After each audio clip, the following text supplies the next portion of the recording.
Sweet dreams are made of this.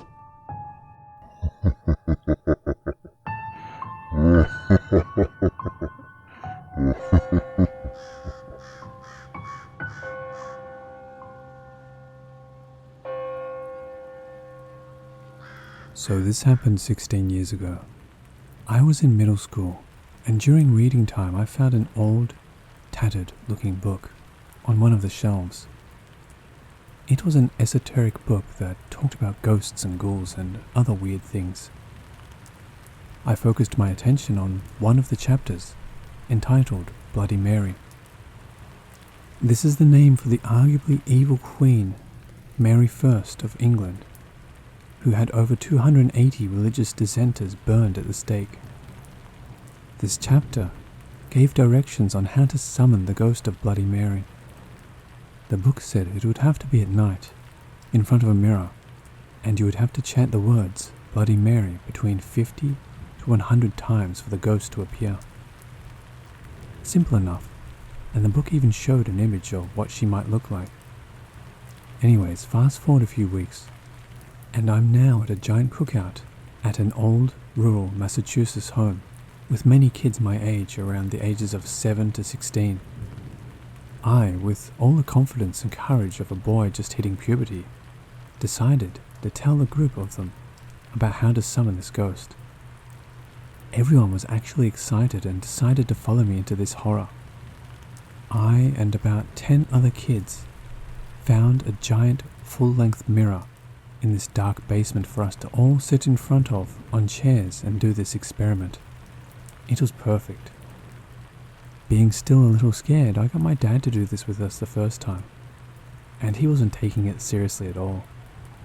At 9:30 p.m, we started our first try while my dad was joking around at first. No dice. It was still a little light out and we chanted Bloody Mary, but nothing happened. Not discouraged, we all decided to try it again at 12:30 a.m. This time, it was pitch dark in the room, and my dad wasn't there to change the atmosphere.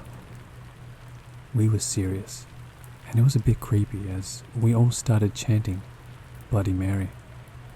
Imagine a bunch of kids chanting this. All was silent outside and inside as we rhythmically went on, spellbinding. By about the 75th time we said the words, something happened. There was an eerie white shimmer at the corner of the mirror, spaced out horizontally a few feet. We went on, 5 more times, 10. Then, with the speed of lightning, a ghostly face zoomed into the center of the mirror facing all of us. The face was pure white light, bald, and had huge dark spaces where the eyes should be.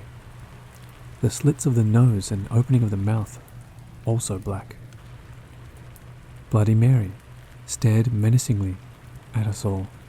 A bunch of little kids just performed a seance. As soon as she appeared, we all screamed at the top of our lungs and booked it haphazardly up the stairs to turn the lights on. All of us were shaken, but we all talked amongst each other, verifying that we all saw the same thing. Ghosts exist, people, and still to this day I sometimes get a little creeped out at night in front of mirrors.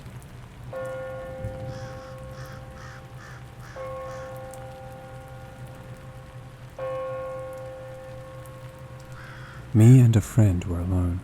I'll call him Matt. Matt was physically smaller than me, but in the grade above me.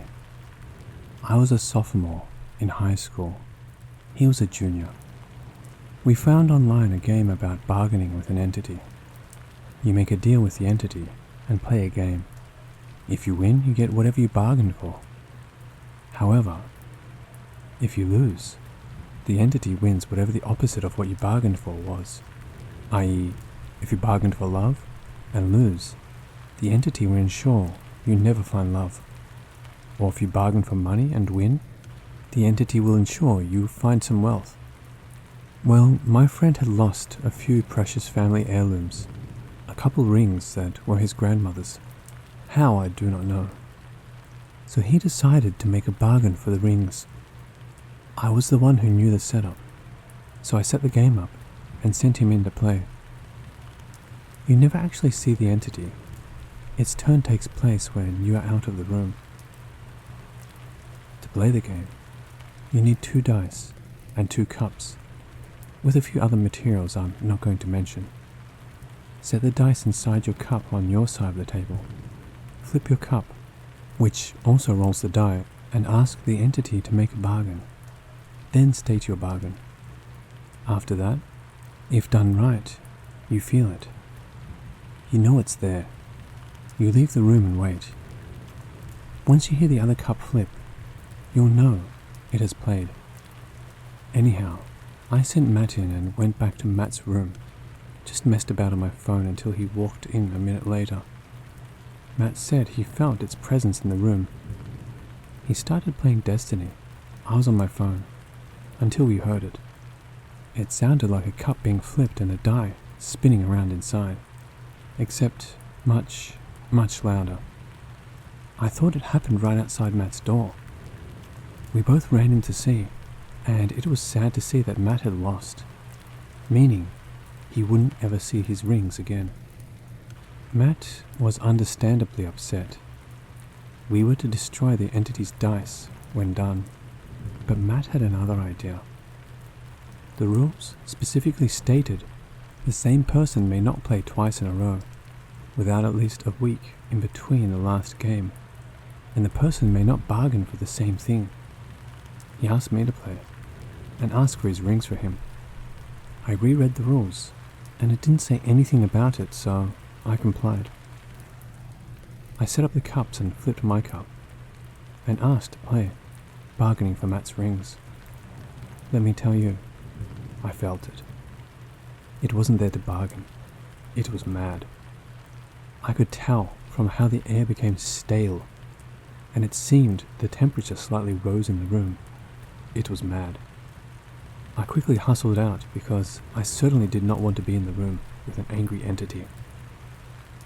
After only a few seconds of walking into Matt's room, I heard the dice. We hurried in, and to our dismay, the entity's die was gone. I checked the warning tab online and read this out loud. Warning. If the entity's die is unable to be found, may God help you. That night, we decided to not leave his room. That fell apart after 5 minutes. I was on Destiny, just messing around because I wasn't good by any means, and my friend was in the living room. I had paused the game to go check on Matt. He was fine, just on his phone. On my way back to his room, I passed the back door. I stopped from what I heard. It sounded like a single person screaming, but the voice was distorted, as if multiple people were screaming terror from the same body. I grabbed Matt and pulled him to the door. He heard the screams, and they stopped. I ran to the kitchen and grabbed salt. He stayed at the back door watching it. We salted the doors and the windows and stayed inside his room for the rest of the night. We were both obviously freaking out a bit, so he decided to play Destiny just to calm the nerves. We heard a growl behind the door as soon as we booted it up. Growl is a weird word. A scowl? A hiss? A combination of all three, like a human trying to make all three of those sounds, but it had some kind of guttural noise behind it. We were petrified. That was the last weird thing that happened that night. We woke up the next morning. I went home and forgot about the occurrences. That being said, that was about a year ago, if not a little more. Matt has been down a life of unfortunate events. He was sent to the psych ward about a month after this.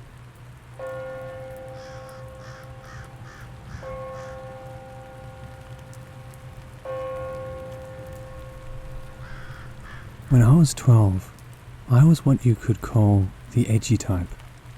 I needed entertainment, adrenaline, since I didn't do stupid teenager stuff. I played every ghost game in the book and nothing happened. The last I played was Darumasa. I didn't even play it right. In the game, you're supposed to recite something as you wash your hair and then immediately get out and leave the bathwater in the tub the next day after. The woman follows you around and you have to yell something at her when you see her to get her to go away. I didn't play it right. I didn't leave the water in the tub. I didn't say the ending spell, but it didn't even make sense since I didn't see Daruma-san myself. A few months later, I started to have vivid nightmares of a lady with black hair and a torn white gown. Her face was non-existent. She was soaked in water. She led me to weird places. She choked me in my dreams. But all of this time, I told myself it was just lucid nightmares due to stress. Then, one summer day, I was walking home with my dog. I saw a lady in front of me stop with her own dog in hand, and I didn't want to deal with meeting someone, so I moved to the other side of the street. I walked home, sat on my front steps to enjoy the day a little longer. Across the street and behind a tree, I saw the woman from my dreams. She was standing there and slowly moved her hair away from her eye to look at me. I never opened my front door faster. After that, I had the weirdest dreams. A lot of them involved water and weird figures. I've never had a dream since that day where I didn't feel vivid, and I remember every minute of it. They weren't dreams, they felt like I was in another universe when I went to bed. We moved. The new family did a huge religious cleanse on the house. Wonder why. One night in my new house, I had a dream that Daruma-san returned. She dragged me down a dark hall and shoved me into a bathtub. The bathtub was white and vintage. It had black vines growing in it, and was filled to the brim with water. She shoved my head under a few times and picked it back up. She called me pathetic. She told me she won. And then, the last image I have from the dream is me shooting up from the water, despite her grip. I fought her. I never did that before. After that, I haven't seen her for a while, but I can still tell that something lurks. I can still tell that she's here. She's just waiting for the right moment to lunge. Please, please, please don't play this game. It ruined my life, and I don't want it to ruin yours. Whenever I think of it, I can still feel her hands tightening around my neck. It's traumatic, and I'm probably going to live with paranoia for a while. Water scares me now.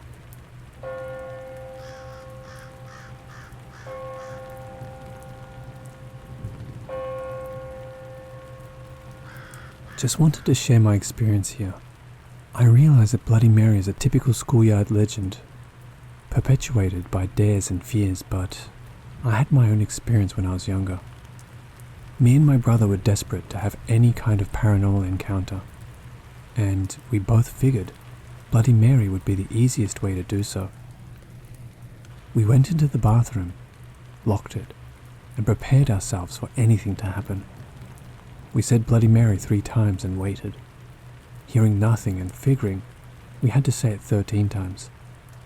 Around the 8th or 9th time we said it, we were interrupted by the saddest and most desperate sobbing coming from a woman. The sound came from behind a shower curtain. It sounded like someone who had just experienced a painful loss. We looked at each other, and he elbowed me to check it out, to which I fearfully tore the shower curtain open, finding nothing. The sound had stopped when I got closer to the shower anyway, and I always figured I either had a close call or my brother was just messing with me. However, I do wonder how he would have made such a sound without the help of smartphones or speakers that we have today.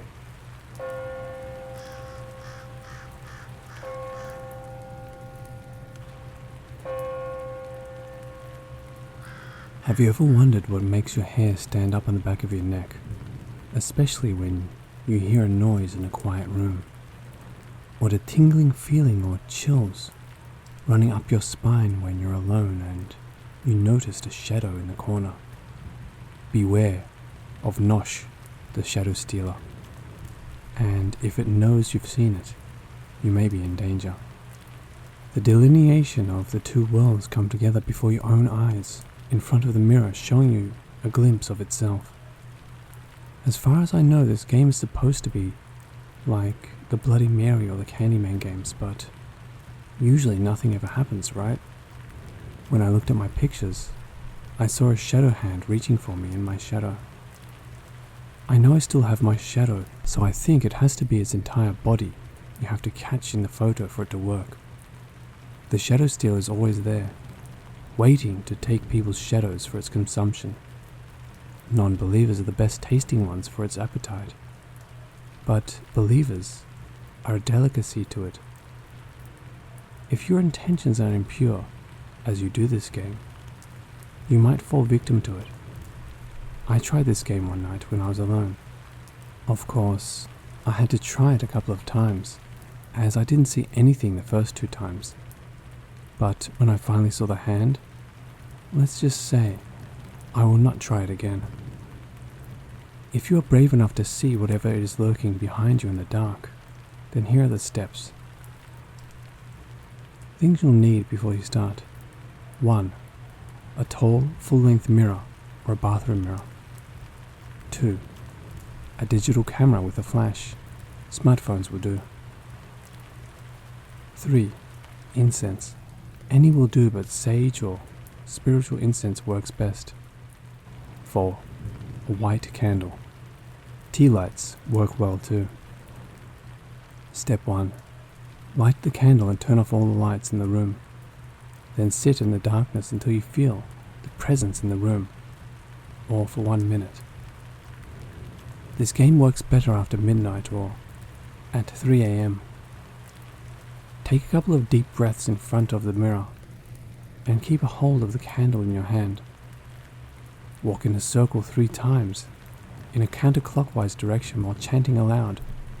I summon thee, Nosh, the shadow stealer, by the light of the candle, and I cast thee into the mirror. After the 3rd time, place the candle right in front of the mirror. Step 2. Light the incense with a candle and walk slowly away from the mirror, waving it slowly side to side. Once you're as far away as you can get, take a deep breath and walk forward, waving the incense up, down, left, right, over and over, and chanting, Into the mirror, Nosh, the shadow stealer, I cast thee. Once you reach the mirror, stare into your own eyes and say with conviction, I want to see you, so show yourself, Nosh. Walk backwards 2 steps and repeat the conviction, then swing the incense in a big circle in front of you, over your head and down near your knees at arm's length, or as high or low as possible within your restrictions, and then push the smoke towards the mirror. Walk as far away from the mirror as you can get and place the incense down safely. Step 3. Grab your camera and slowly step toward the mirror, then stand about 2 feet away. Dim your screen all the way down and lock the focus towards the mirror for a faster flash. Take a couple of pictures of yourself with the candle still burning and without the flash. Now, blow out the candle and snap a picture at the mirror in complete darkness except for the light of the dim screen. Turn on the flash and take a couple in quick succession. Don't move for 30 seconds, then snap one last picture without the focus lock on. Step 4. Now, say this closing statement. I release you from the mirror, Nosh, the shadow stealer. My shadow is mine and only mine. Goodbye. If you do not complete the closing statement, it gives Nosh the power to stay in the mirror and eat off your shadow whenever you cast your reflection and your shadow's reflection on it. Turn on the lights and find a safe place to examine the pictures away from the mirror. If all has worked properly, you may see Nosh standing next to your shadow, reaching to take it. I only saw the hand reaching, and I have had some nightmares that week. Nothing major though. I do know if your shadow is taken, you'll experience terrible nightmares, terrible luck, and you may get sick, or even worse, die. If you are successful, however, catching Nosh the Shadow Stealer on your camera before your shadow is taken will give you lucid dreaming capabilities, amazing luck, and or health and or wealth. You'll definitely know if your shadow has been taken because casting a light source on your body shouldn't produce a complete shadow. It's best to check in the sun. If all looks fine, then Nosh may have only nibbled on your shadow. So look for notches or bite marks in your shadow. It may come back for you if it likes it, so beware of dark rooms with one light source shining upon you, and all the darkness surrounds you. Your shadow may cast itself behind you, and that's where it feeds. If at any time during the ritual you see any movement in the mirror besides your own movements, stop the game, turn on the lights, and say the closing statement in the mirror. Good luck.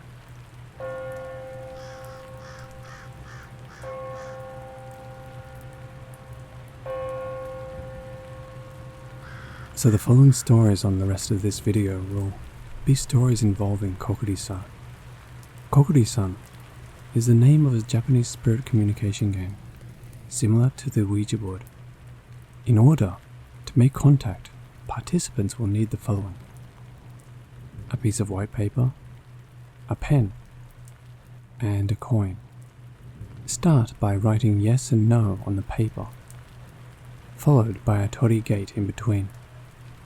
Then the Japanese alphabet and the numbers 0 to 9. You need a minimum of 2 participants, and you need to sit around the paper or opposite. Some instances call for a window to be opened slightly, so that the spirit may enter the room with you. Place the coin on the gate, then your index finger on the coin, and invite the spirit to the seance by saying, Kokiri-san, Kokiri-san, please come and join us. If the coin precedes the yes area on the paper, it's time to begin. From this point on, you may ask the spirit questions as if you would with a Ouija board. The coin should move to reflect the answers to your questions. When you finish the game, you ask the spirit, Please go back to the gate. When the coin goes back to the gate, you then say, Kokiri-san, Kokiri-san, please leave us and return. The coin should move to the yes area at this request. But if it doesn't, you need to keep communicating until the spirit agrees to leave. Be sure to thank the spirit for its communication with you, and then the game is complete. It's important to remember to stay calm and take it seriously. Apparently, if you mess around, the spirit will not communicate with you. Don't take your finger off the coin or the spirit won't ever leave.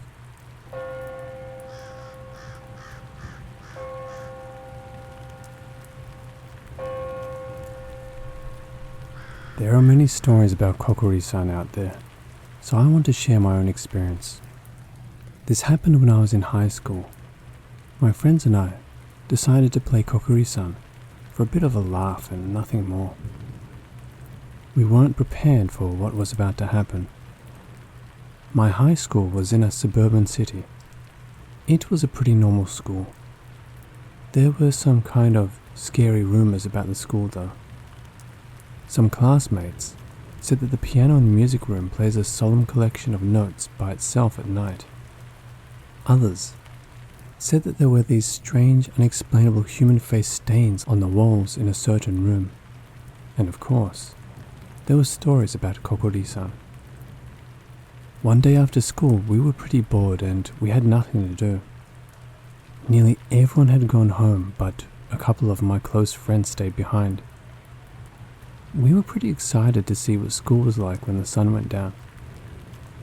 Rain was lashing the windows and wind was blowing. Perfect conditions for scary stories. Someone mentioned Kokiri-san. I didn't really want to mess with that, but my other friends were super excited to do it. They set up everything before I knew it.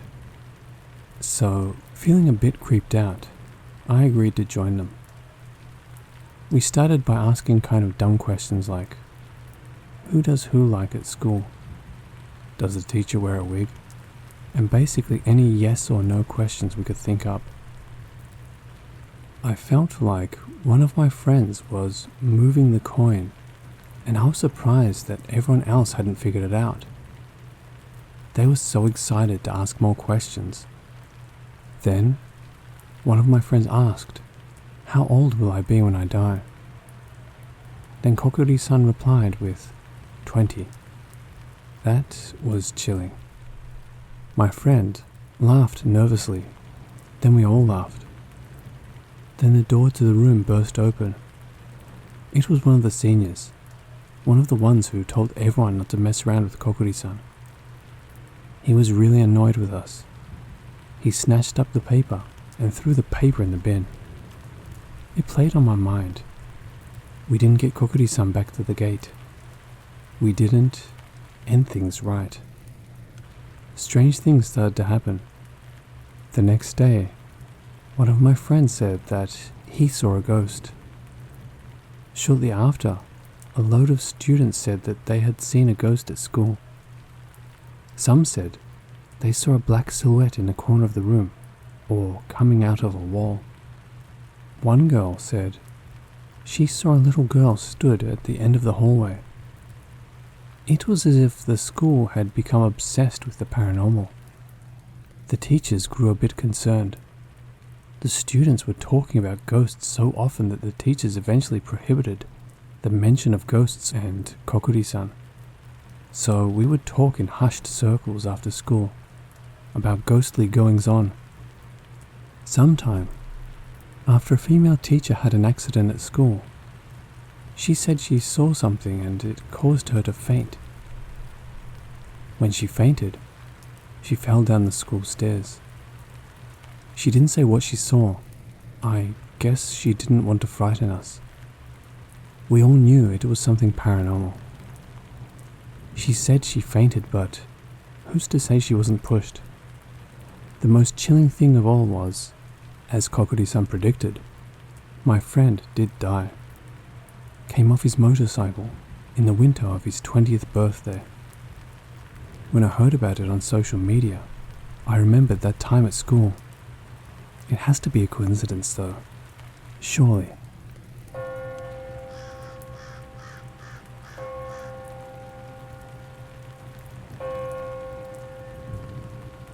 This happened when I was in school. When I was younger, I was friends with the kids in our neighborhood. We would walk to and from school together. One of my friends had an older brother who loved scary things. He was into the occult, urban legends, and would sometimes tell us scary stories. One day over the weekend, I think once a week or something, the adults in our friend circle would get together and have a game night. It was great because all of us kids could hang out together. We used to hang out in this empty lot. It was by an abandoned building. It was cool. It felt like it was ours, you know?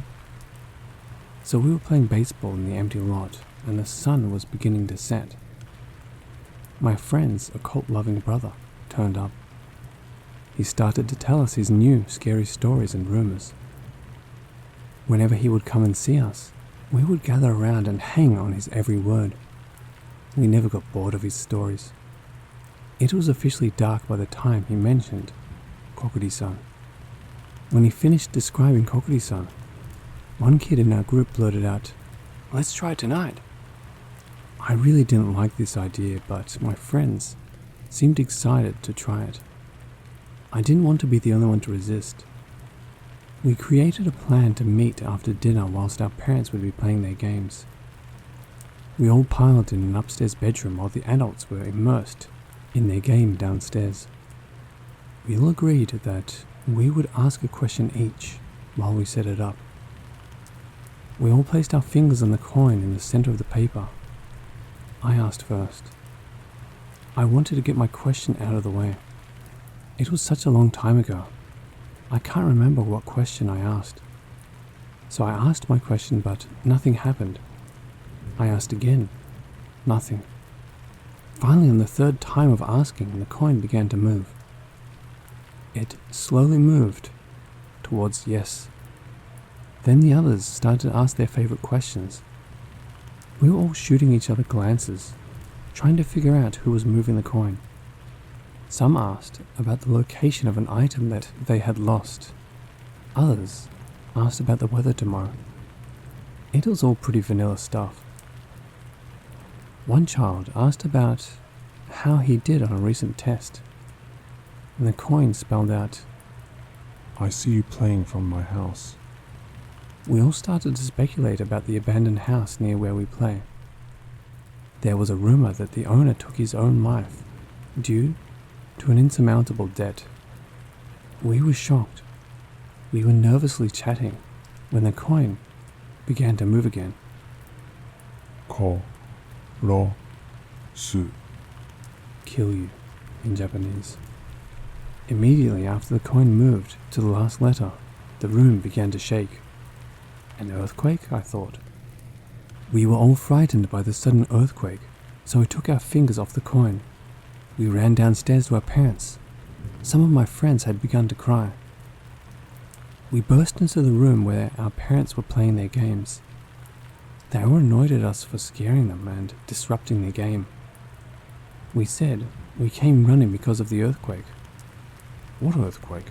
My friend's dad asked. There was no earthquake. We were speechless. How did they not feel that? We started to get frightened of Kokiri-san's curse because we didn't end the game properly.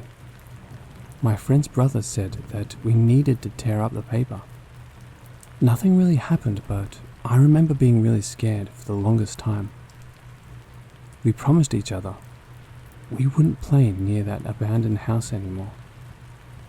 I used to get chills every time I would walk past it. I didn't want to see someone in the window looking at me. Thankfully, it got demolished not too long after.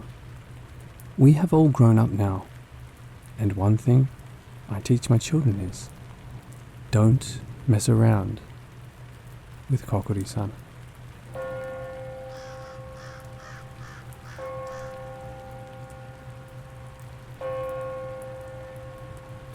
My first paranormal encounter occurred on my parents' property in southwest Mississippi. After the last vacation I went on to Tennessee with my mum and dad when I was a teenager. My German Shepherd, Thor, had been shut in the fenced-in yard for the week we had gone, and though it was dark when we got home, I decided to take him for our usual walk, to get him to stretch his legs, and because I always enjoyed our walks. Our usual route was about a mile in total, and made sort of a U shape around my parents' property. To fully understand the encounter, I need to explain the route we walked. The first leg of the walk was an open field to the north, for about 250 yards, up to a section of woods with a trail on the left and right that led to an open area where a large power line ran. The power line went from the northwest to the southeast. Once I reached the woods, I would go down the trail on the left, and once I reached the power line, I would turn and walk to the right, making my way to the trail on the right, and make my way back to the house. I have walked this route in my life more times than I can count, and this one night is the only time I ever experienced anything paranormal there. As Thor and I began our walk, he did his usual running about in the field, smelling this and that, and just enjoying life as dogs always do. Once we reached the woods, he came near to my side and remained there. As we made our way down the trail, his attention was focused to our left, into the thick woods. About midway down, he began making a low growl, and the hair on his back was standing up straight. I wasn't at all afraid because I never went into the woods without my trusted Ruger 22 target pistol, but I was very curious as to what could be causing him to be so defensive, as he had never behaved this way on any of our walks in the past. His defensive behavior continued with the growling and hair standing up throughout the entire stretch of woods. Once we reached the open power line, he became even more aggressive, with an angry growl and bark which made me stop and try to calm him down. At this point I was honestly afraid because I knew He was aware of something I was not, which could be very serious. To the right, heading towards that other trail, we went up a small hill, and as we reached the crest of the hill, I once again stopped to comfort him. Looking behind and down into the small hollow of the power line about 50 yards away, I saw something that, at first, I could not believe. There, making its way across the power line, moving from south to north, was the pale blue, glowing silhouette of a person's head, shoulders, torso, and very faint arms. This apparition was moving at a speed as though it were running if it had had legs. It was not at all solid, and was translucent with no discernible legs as it quickly floated towards the woods on the other side. At first I could not believe what I was seeing because this is, of course, the last thing anyone expects to see. And so, for a few seconds I was frozen until complete terror took over, and I began running to the house as fast as my legs could carry me, with Thor right on my heels. I kept up this pace all the way to the house, and was exhausted by the time I reached the house. My mum was outside in the utility room as I came running up, and she immediately knew something was wrong. She asked me what was going on. As I explained to her what I had just seen, she could tell how truly terrified I was, and said I was as white as a sheet, to which I don't doubt. When I realized that whatever this was had probably been near to us the whole way through the woods, and was the reason for Thor's defensive behavior, I was even more frightened, knowing that this thing had been there the whole time, and for whatever reason I hadn't seen it. I've walked this route many times since then, and have never seen this apparition. I have no explanation for what it was or where it may have come from. There was a farm on the property for 100 years prior to my parents building their house in the early 70s, so I suppose the spirit could be left over from that time somehow.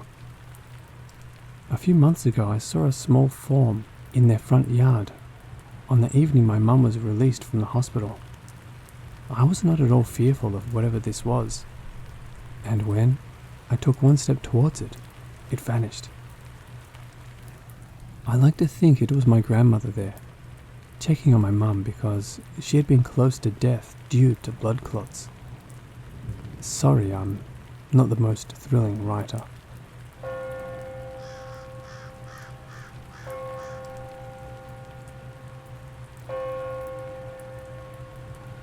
So I had a job back in the early 2000s at a funeral home. It was my first and last day there.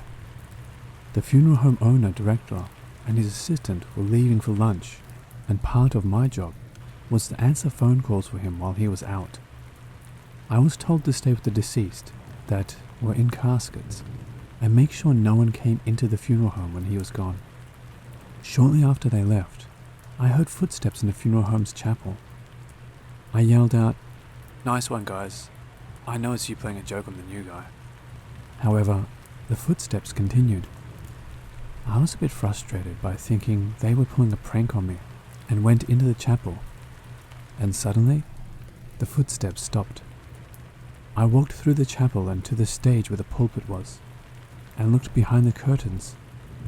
I found there was no side doors on either side of the curtains, just stored away hymnal books and boxes of Kleenex. I then heard noises coming from the garage, and thought they were back early. As I went into the garage, I found no one was in there, just the hearse and a limousine, and no one in either vehicle. I went back into the area where I had been sitting before hearing the noises of footsteps, and sat back down. Suddenly, from the room full of sales floor caskets, I heard footsteps yet again. I slowly walked into the casket room, and again, no one was in the room. About 10 minutes later, the funeral director came back. As he walked in, he looked at me and chuckled and said, "You look as though you've seen a ghost." I told him what happened, and he laughed and said, "Oh, you met the ghost we call Casper around here. Happens again? Tell Casper to stop, and it'll stop." That really creeped me out, not only because it confirmed the supernatural, but also because it meant some kind of spirit had played tricks on me. I reached my hand out, shook his hand, and resigned. I was very young at the time, and think, if it had happened nowadays, I wouldn't have let the experience frighten me so much, and most likely would have kept the job. He did laugh again and accepted my resignation. He could tell the experience had shook me up a good bit.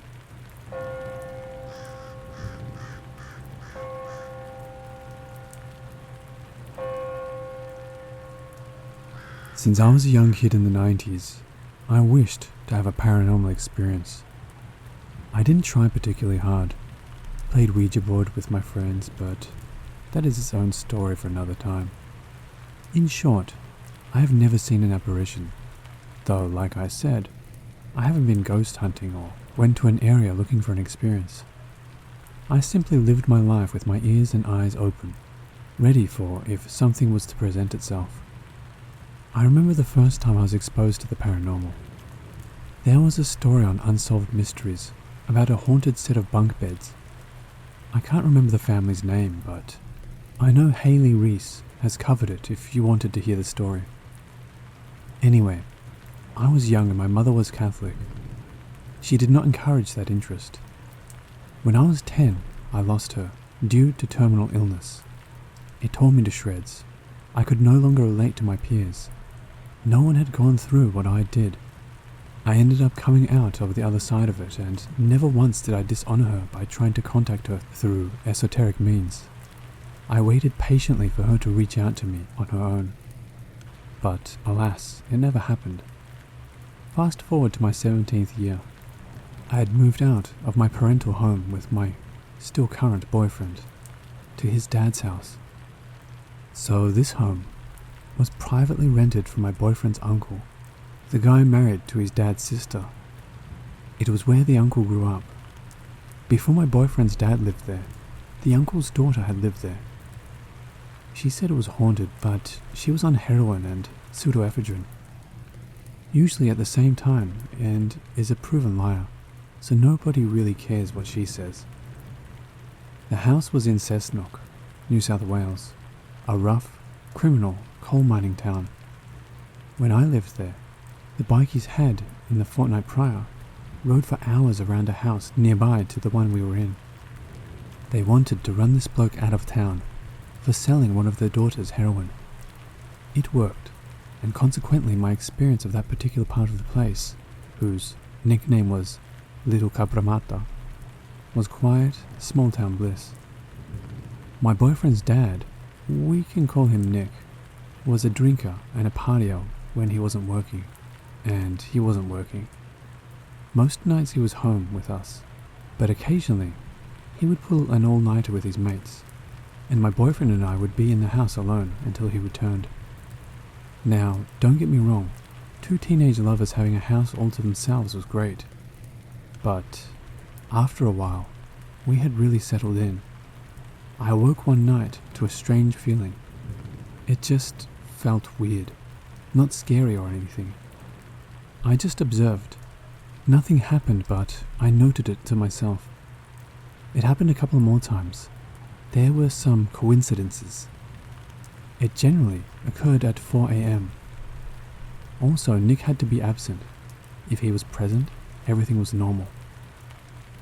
I ended up mentioning it to my boyfriend, let's call him Callum. I said, "Hey, at 4 o'clock in the morning, if your dad's not here, it feels weird." "Oh," he says. The next time I wake up and so does he. "Yeah, it is a little weird," he proclaims. We moved into the bedroom across the hall, as the last person to live in the room we were in to begin with had an affair with the wife of one of Nick's best friends, so maybe there was bad juju in there. So we tried the other room. It was the same. I noticed some more things. The weirdness extended from those front bedrooms into the lounge room and master bedroom. But once the kitchen was entered, all of a sudden there was a spring in my step. Almost a singing in the rain kind of feeling, if you have heard the song. There was only one reason for me to venture this far into the house at such a late hour. I was pregnant and desperately needed to piss. The house originally had an outdoor toilet but had been modernized. The toilet was added to the house, but the entry was external. A skylight had been installed in the kitchen, so perhaps that was why the disturbance only occurred in the front or unchanged part of the house. We figured out that if Nick wasn't there, we could let our puppy sleep in the room with us and the strangeness would stay away. We ended up renting a movie called The House on Haunted Hill. Throughout the movie, people see many apparitions as they move through an abandoned asylum. Towards the end, they unseal a bricked up room. The swirling mass of a green cloud that came out of that room reminded us both of that feeling. We moved out, and the house was sold a couple of years later. Every now and then we would discuss it. Some things about that house are the uncle's brother had died at a young age. His mother had, after some years, ended up in a mental health facility. His daughter ended up with speed psychosis after living there for years being a junkie. So there was some negative energy there. The disturbances were subtle but undeniable. There didn't seem to be any message or reason, apart from garnering our attention. It didn't seem to follow us. I don't know what it was. It was just disturbing, but it did prove to me that the unseen world exists. It's not just a story. Be careful out there.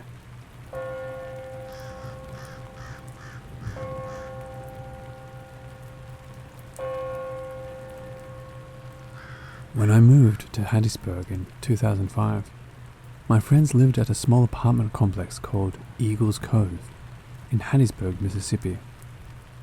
They were set up like duplexes, with 3 of the 4 that faced each other being occupied by friends of mine. The one in the back right corner where this took place was first occupied by a family who moved out after a short time. Once they were out, my friend Ike and his friend Michelle moved in. Not long after, we all went to a nightclub, and afterwards we would have people over to the duplexes so the party didn't have to stop.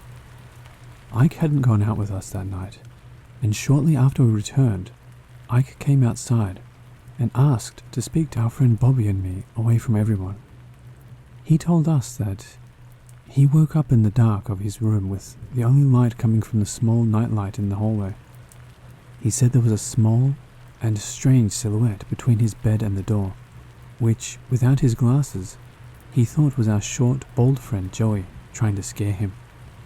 Thinking it was Joey, he turned to get his glasses and turn on his bedside lamp.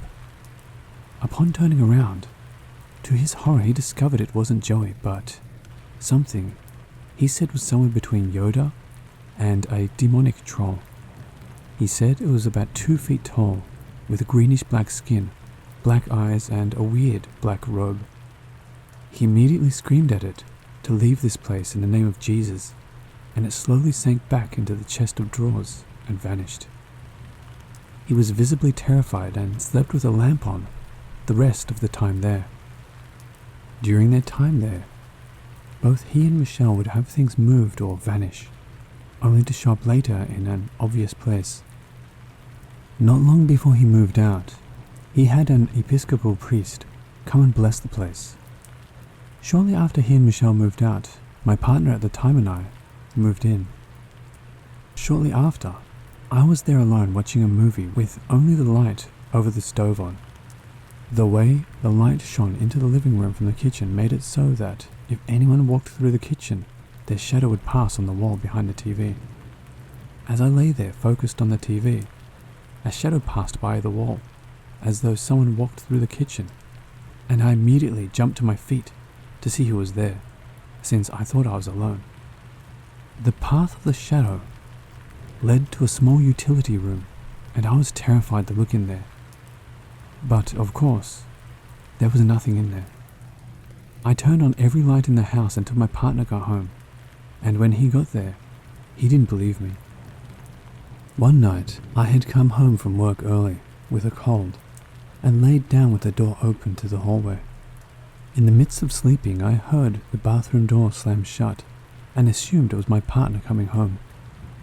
As time went on, I never heard him come out and got up and discovered that he wasn't home. I got to the point that as things happened, I stopped mentioning them to him because he did not believe me. The spirit liked to knock on the hollow closet doors of the spare room, which made a very distinct sound. One evening, Matt had just left, and I heard the usual quick 2 taps on one of the closet doors.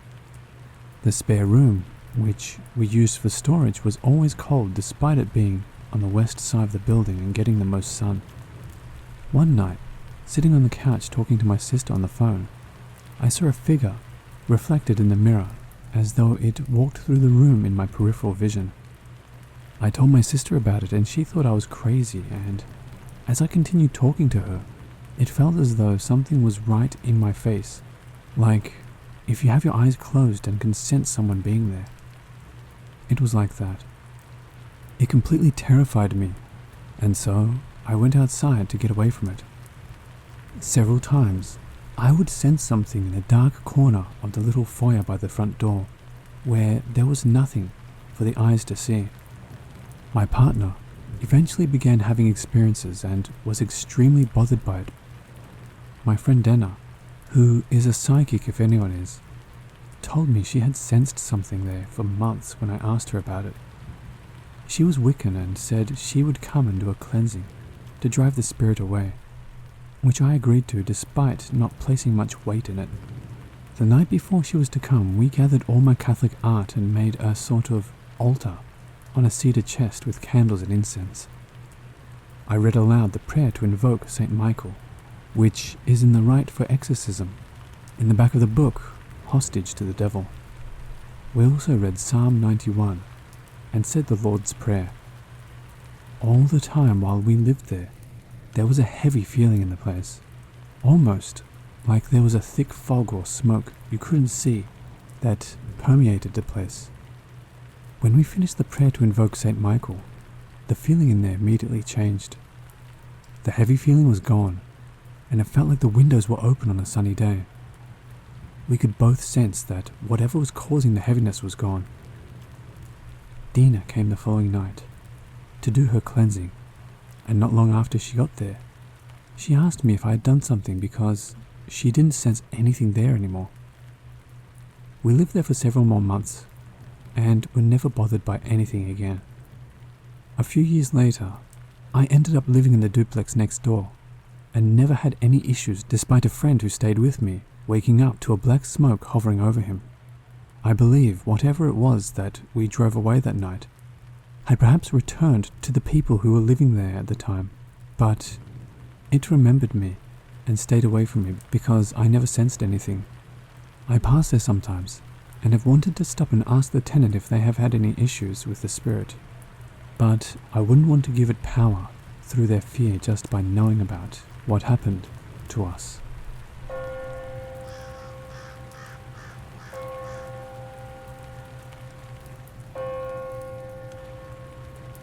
This is the story of my time living in a truly haunted house. It was the scariest, most terrifying, paranormal encounter that I have ever experienced. To anyone who is a skeptic, I don't blame you, but I would testify in court to the events that happened in that house without blinking an eye. Before we start, I just want to say that I have no history of mental illness, nor is there a history of it in my family. I rarely drink, usually only socially or wine with a good meal, and I do not do drugs. At the time, I was under some stress, but isn't everyone? And any attempts for me to explain these events away have failed miserably. I'm a very logical person, and no logic could ever prepare me for my time in this house. I moved into said house after going through a long, drawn-out, extremely messy divorce from my abusive and controlling ex-husband. It took me 1.5 years to finally escape him, and even after our divorce he continued to hound me, even with me living 3+ hours away from him. I loved my new job. I loved dating again, and I loved the city I was living in. I really began to feel alive for the first time in 8 years. Just for clarification, we were married for 11, together for 15, but the last 8 was when he became extremely abusive. While I was still trying to move on and find out who I was, it was the strongest and happiest I had felt in a really long time. So those attempting to blame my divorce on any sort of mental break, it was just the opposite. I do admit that jumping back into the dating scene after 15 years of monogamy was absolutely nerve-wracking. It was also exciting, fun, and exhilarating. It was around May when my father called me out of the blue. He had fallen again, the biggest thus far in a series of falls, and he couldn't care for himself properly in the state he was in. A few years prior to this, he had fallen and broken his back, making tasks painful and difficult to complete. Cooking, cleaning, and even bathing were problematic. And so, as he broke down on the phone with me, the phrase, "I just don't know what to do anymore," dug into my heart. My lease was up in a month, and so I made the decision to move 8 hours away so I could help care for my father. I explained my situation to my job, put in my 2 weeks, gave notice of my apartment, told the guy I was dating steadily about the move, and bought a crap ton of moving boxes. Over the next month I packed, worked, and packed some more. I started moving things down to my dad's on the weekends to make it a little easier on all our backs, and by June I was driving a U-Haul moving truck with the rest of my belongings down to South Texas. The day I moved in, I was really exhausted, mentally, physically, and even a little emotionally. I had worked really hard to get to where I was at the time of the move. I had my dream job, a comic book appraiser. I had recently gotten my apartment just how I wanted it.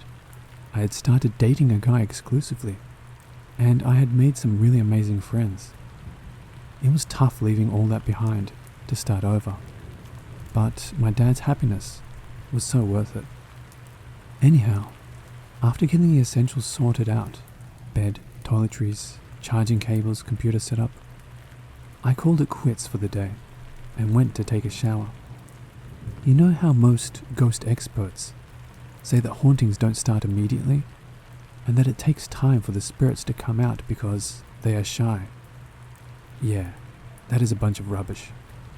The house had the most outgoing spirit in the world, and they were in no way shy of making themselves known. As I was melting under the surface of the sun temperature water, I heard what sounded like footsteps above me. Not heavy like someone stomping, but more like a child running back and forth, back and forth. I know what you are thinking. It was a critter that got into the upstairs area of the house. And this would have been my thoughts as well, except there were a few things wrong with that theory.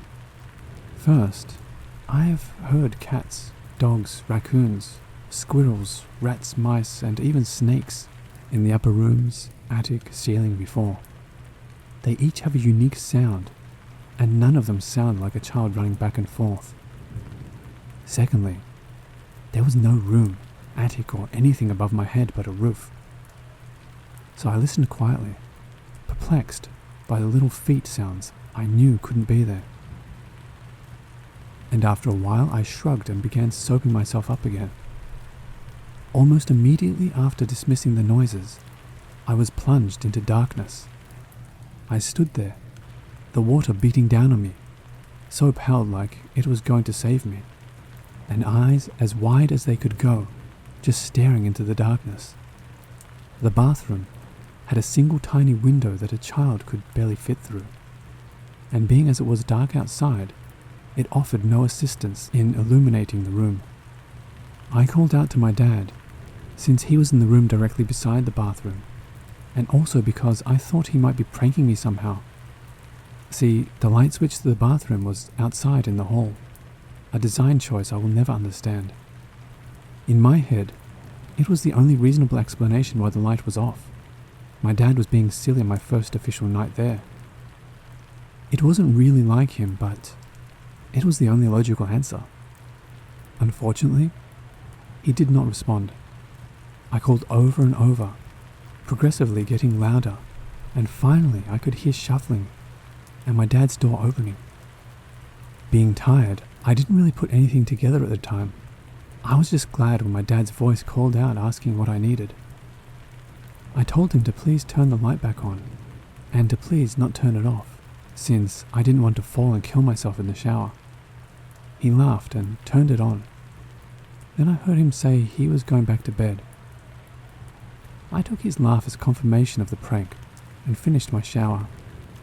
As I settled down into bed a little later, I watched the ceiling and thought about a lot of things. Eventually, I began wondering how my dad had opened and closed his door without me hearing during the time I was in the darkness. While it didn't make any sense, I chalked it up to my calling out, masking the sounds of his retreat to the bedroom. Eventually, I drifted off to sleep. The next morning, I woke up, sore, tired, and dreading the rest of the unpacking process. I could smell fresh coffee, and I happily followed the alluring scent to the kitchen.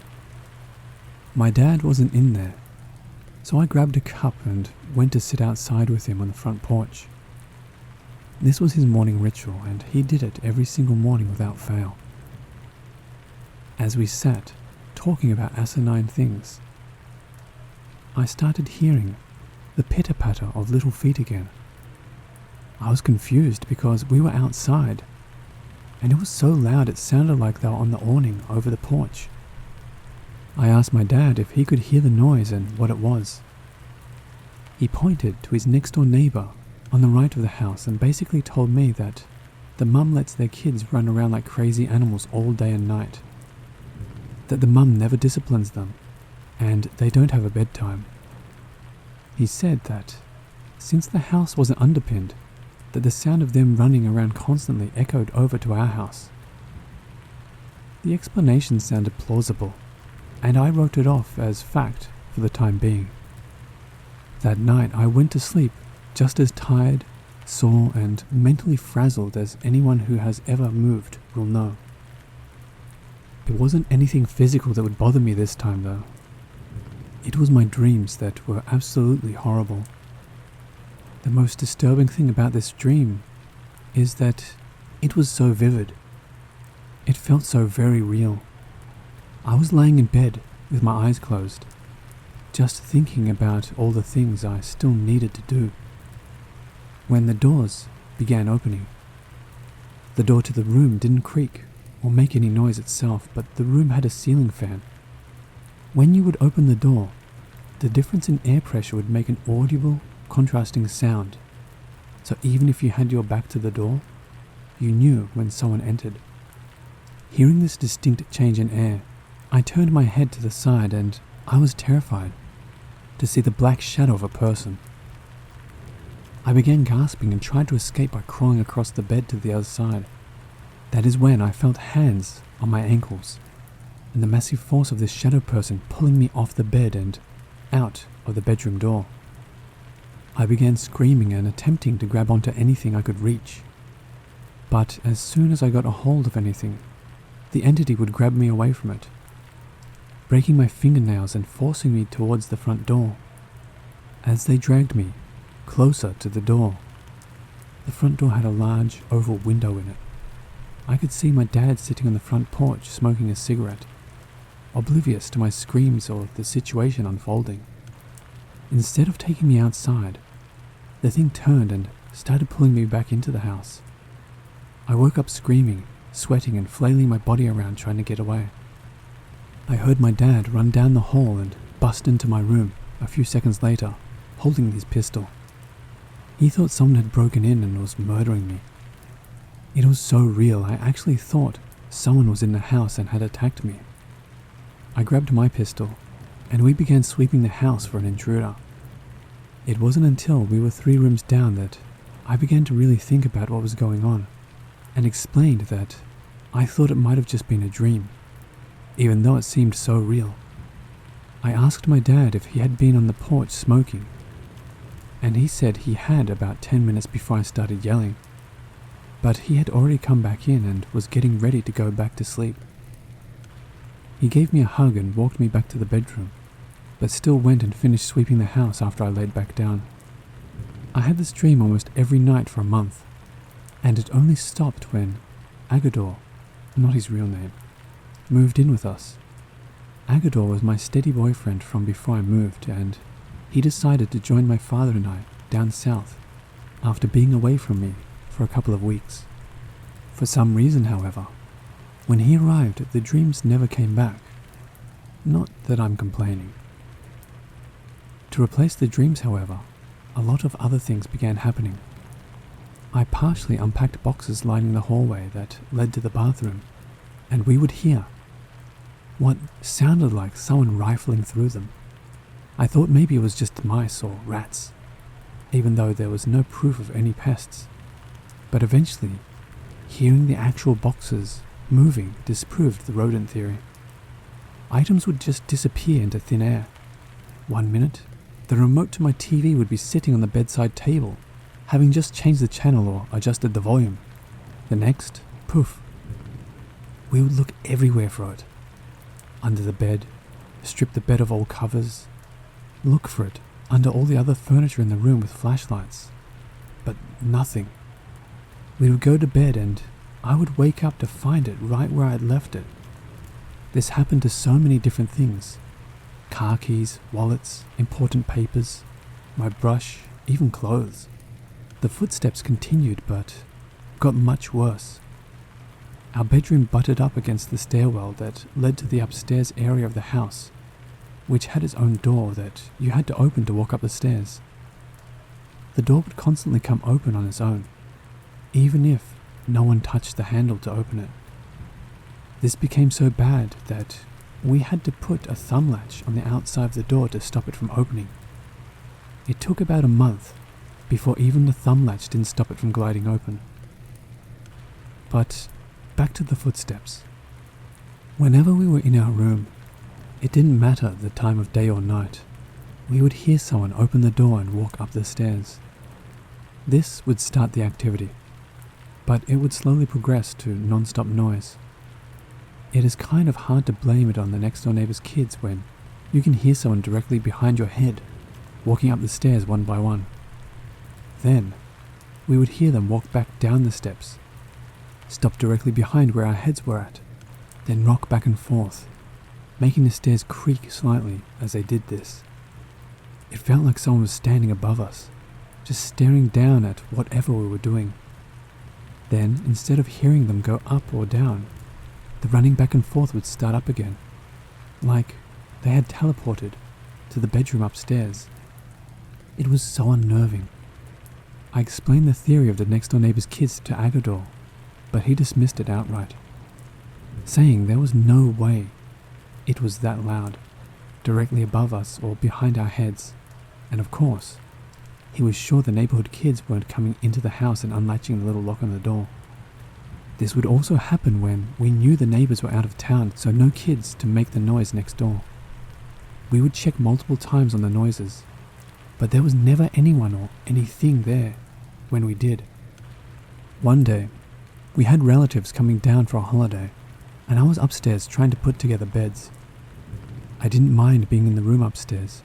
There was no heavy aura or anything like that, so I was going about my business trying to make sleeping space for everyone. We had quite a few kiddos coming, so I was putting together a set of bunk beds for them. I had leaned everything up against the wall, where you would have to lift it up and pull it forward for the frames or mattresses to topple over. If they did stand any chance of falling, it would be for the bottom to slide out and it glide to the ground. This is not what happened. I had put one of the frames together and had already gotten a mattress from the stack of just mattresses next to the frame.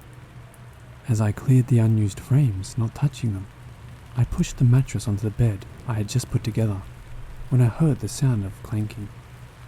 I turned around just in time to see the frames lift off the wall and crash directly down onto my right foot. This is the point in which I mentioned that I had broken that exact foot twice within the past year. Now it would be 3 times. Yes, the frame just happened to land exactly where I had broken my foot twice before, and this time it shattered it. I had to go to the hospital and be put in a big, ugly boot and all.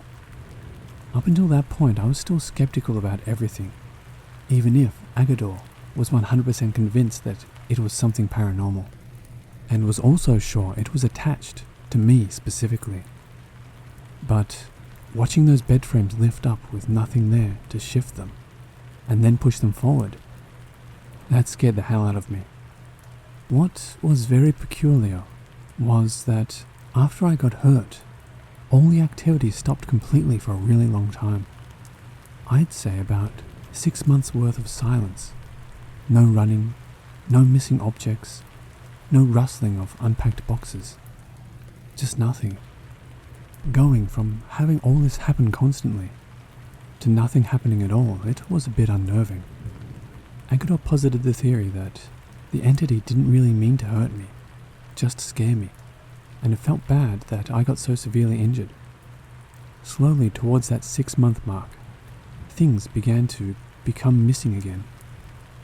Then, all the old activity launched into the second campaign of craziness. I'm a huge nerd, I'm probably one of the nerdiest people you will ever meet. I collect comic books and storybooks. I have a library of both. The sci-fi fantasy genre of literature, movies and TV is my favorite, and I have an entire wall of movies to prove it. I also love anime and regularly cosplay as either an anime toon or favorite sci-fi fantasy character. I love playing games, be it cards, board, video, console or PC, and tabletop games. My house is filled with action figures, plushies, art from these genres, and costume pieces from my cosplays.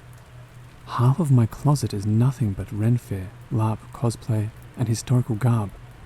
Why is this relevant? Well, whatever this entity was, they loved playing with my action figures and plushies. I would constantly find my action figures toppled over, turned in different directions or missing. We would find them in other rooms, usually upstairs, and they would be set as if a child had gotten called to dinner and just left them abandoned. I have this one original Ewok plushie from 1984 that I've had since I was a child, and it absolutely loved that thing. I kept it up on the top shelf of my action figure shrines, since it is very old and kids loved trying to grab for it when they would go into my room. The Ewok would either be missing, usually found upstairs on its side, or we would witness it being pushed off of the shelf to fall down onto the floor. Now, the stand wouldn't be with it, just the doll, which is, well, physically impossible. The fan is not strong enough to cause this. There were only floor air conditioning vents in the room, and there was nothing that could have pushed it off. It would just make a flying leap off the top shelf randomly. TVs would turn off or on by themselves all the time, not just mine but also the one in the living room. This happened with multiple witnesses on numerous occasions. Once, my father and I were sitting watching TV in the living room, and a cardboard tube for posters or documents was sitting on the couch opposite us. Randomly, it lifted up like it was sitting on the couch, not laying down anymore, then was flung forward off the couch towards us. As soon as it launched itself towards my dad and I, the TV turned off.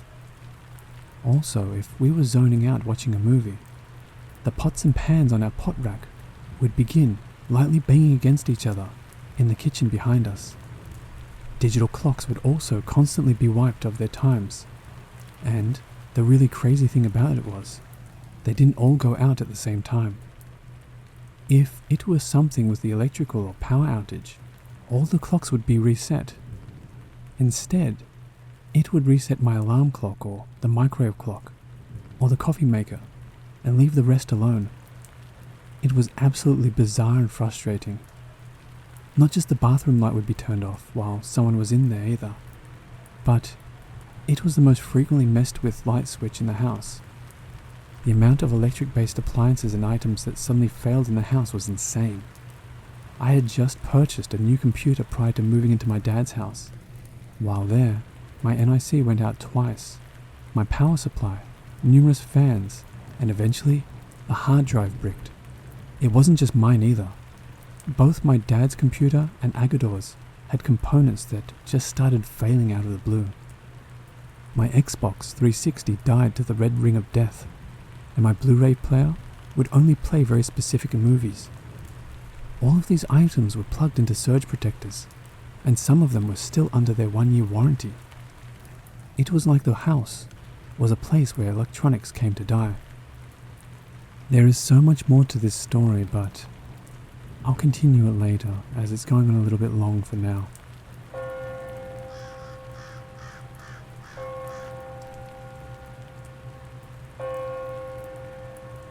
University ghost stories are practically a tradition here. Pair a love of ghost stories with the school's long and sometimes painful history, and you get some more site-specific folklore. A popular story centers on an unnamed new teacher from the University of the Philippines. She's hard at work, grading papers, and before she knows it, hours have passed, and she's the only one left in the building. Even worse, it's monsoon season, and a harsh storm drenches everything in rain. The teacher huddles inside a waiting shed by the school gate. There, she asks the lone security guard for help in calling a taxi. The roads are deserted, save for the rising floodwater. The security guard agrees to help. She asks if she can wait inside the nearest building, and while he's hesitant, he eventually gives in.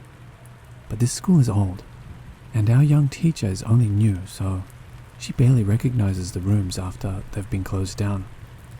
The guard unlocks an old classroom, hands her the key and tells her to wait inside.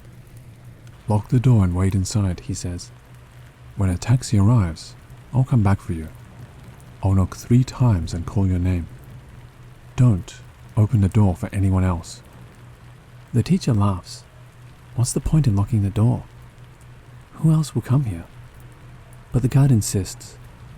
So she gives in, agrees, and the guard leaves after she locks the door. The teacher waits inside, slowly wiping herself and all of her stuff dry. The storm rages on outside, loud against the windows. The rest of the building is quiet as expected, until she hears it. Footsteps. The footsteps grow louder, signaling a fast approach. Eventually they stop right in front of her door. Someone knocks 3 times. The teacher gets up, thinking it's the guard. That was fast, she thinks. But something doesn't feel right. The shadow beneath the door stands still, unmoving. Didn't the guard say he was going to call her name too? Feeling anxious, the teacher peeks into the keyhole, but she can't see anything except pure red, as if something has covered the lock. Confused, she shrugs it off and walks back to her chair. Minutes later, another pair of footsteps approaches. This time, 3 knocks sound at the door.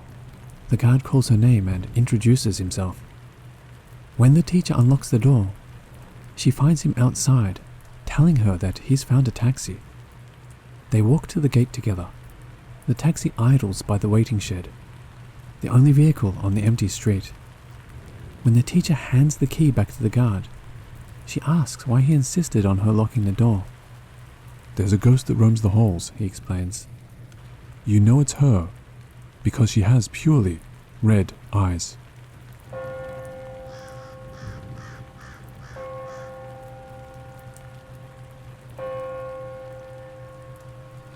When I was around 8 years old, I went to a large private school that comprised of kindergartens all the way up to college.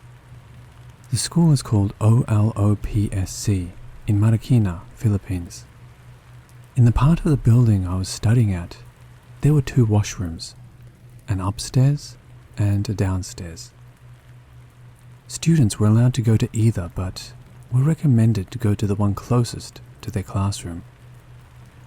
The closest bathroom to me was the lower level, and I hated going because the room depended on natural light from the windows for lighting. It was dim at best, and it really just had a creepy vibe. Not exactly sure when it started, but every time I'd go to piss, I would feel someone watching over my back. I would turn around and I would not see anything unusual, but the sensation was there. After about a couple of weeks, the encounters escalated to a point where I could finally see who or what was looking at me in my peripherals. It was a young boy, about 5 years old, wearing a white shirt, blue shorts, blank eyes and facial expression, dark lips and dark hair. His skin was a lifeless grey colour. He would stare at me without breaking contact. I remember what he looked like very vividly. However, when I would turn to face him, he would be gone. This would happen every time I went to the washroom, and I got so scared that I decided I would use the second floor washroom from then on. One day I really had to go piss, but I wasn't able to make it to the second floor washroom. I wet my pants embarrassingly and was sent home for the day. I told my parents I just couldn't hold it. It was a much easier excuse than having to tell them that a little boy is watching me pee in the first floor washroom. My older brother, 10 years old at the time, who went to the same school, asked me why I opted to go to the second floor bathroom instead of the one closest to my classroom. This time, I decided to tell my brother the real reason, expecting him to tell me it's all in my head or it's just my imagination. But boy, was I wrong. When I told him it was because every time I went to the first floor washroom, I felt like someone was watching me, my brother replied with, "Is it a boy?" and proceeds to describe exactly how the boy looks, down to the way it stared at him. I was completely freaked out when he shared his identical experiences with the ghost. I'm 19 now, and to this day, I have absolutely no explanation for all this. I still have vivid memories of the boy's image, and I have never felt the same eerie feeling from being stared at by that boy. If anyone has had similar experiences, please share. Thank you.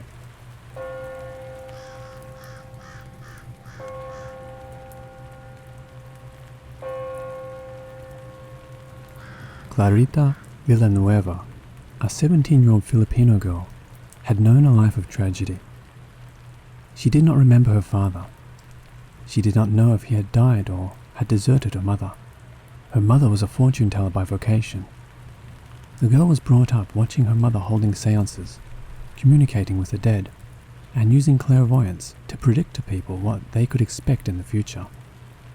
Her mother took money from people for her services and then laughed at them behind their backs. To her, it was all just a game, a means of making a living by duping unsuspecting and gullible people.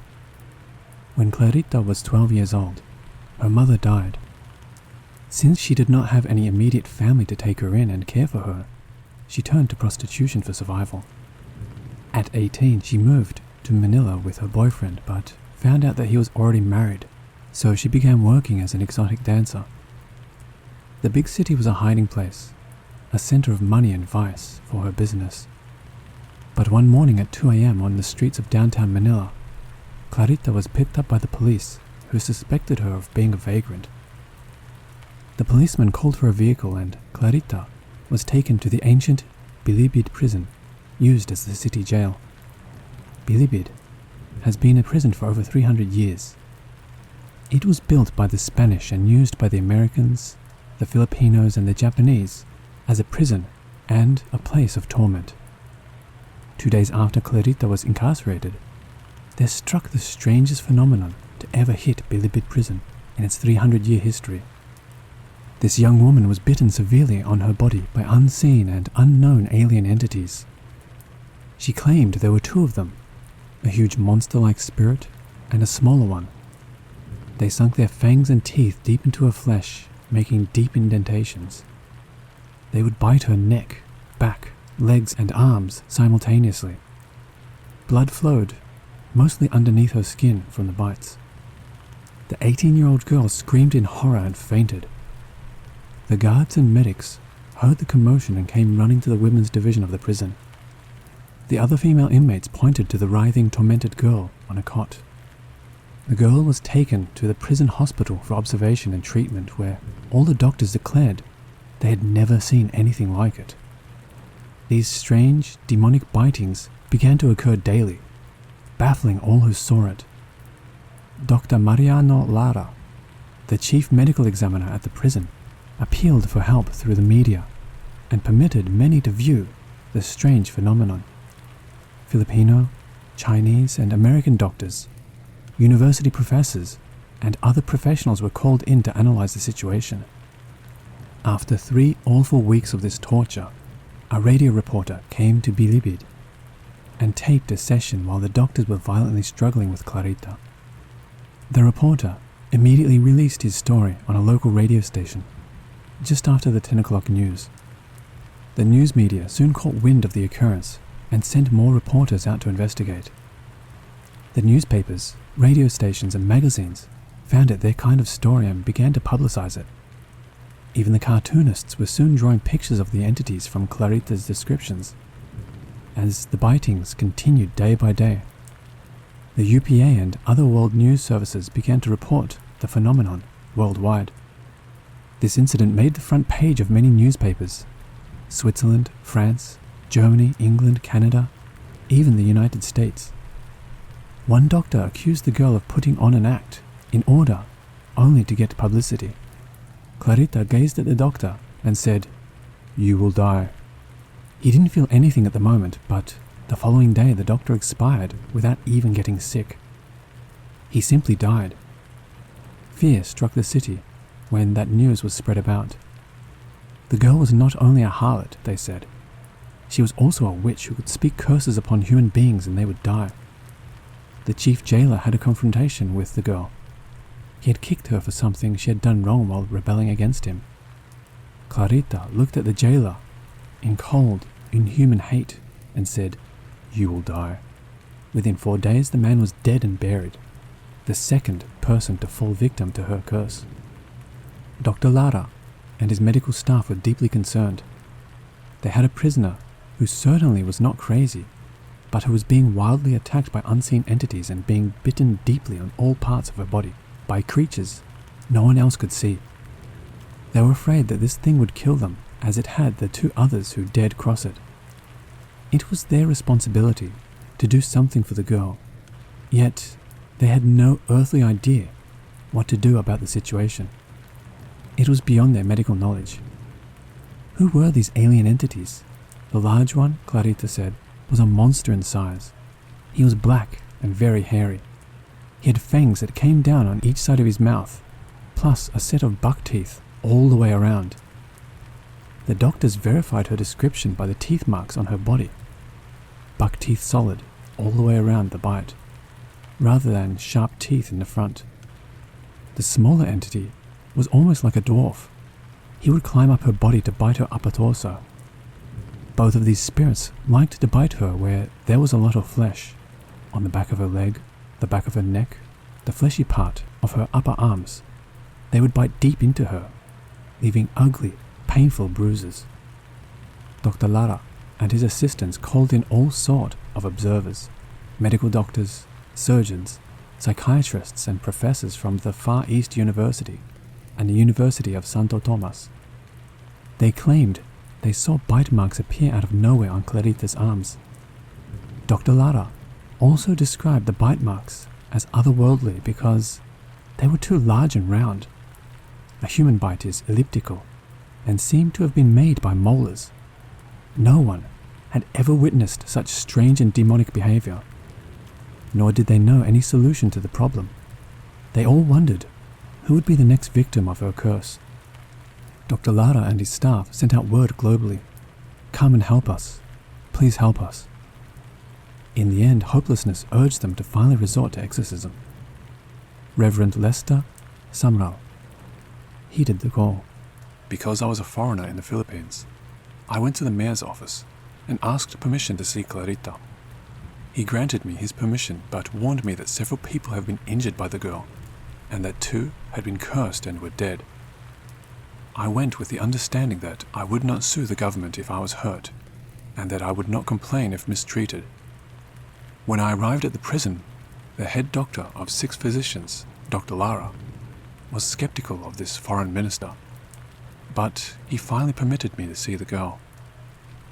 Clarita was brought into a special room where the Reverend was waiting with a large group of news reporters, foreign members of the press, university professors and medical doctors, who had all been invited by Dr. Lara.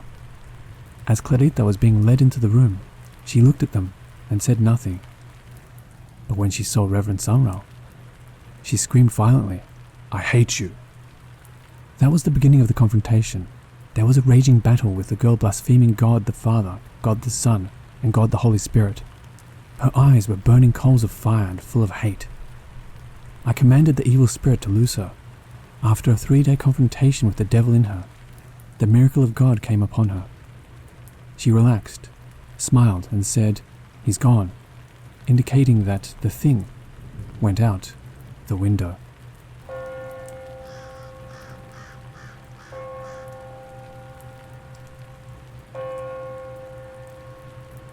It was late at night when a man waved his hand at the driver and got on the jeep. The driver wondered why the man chose to stand on the edge and cling on the rails, and asked him why he would not just take a seat.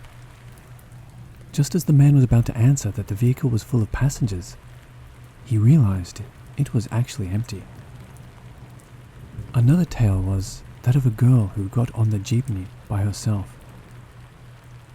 All of a sudden, the driver veered away from the regular route into unknown territory.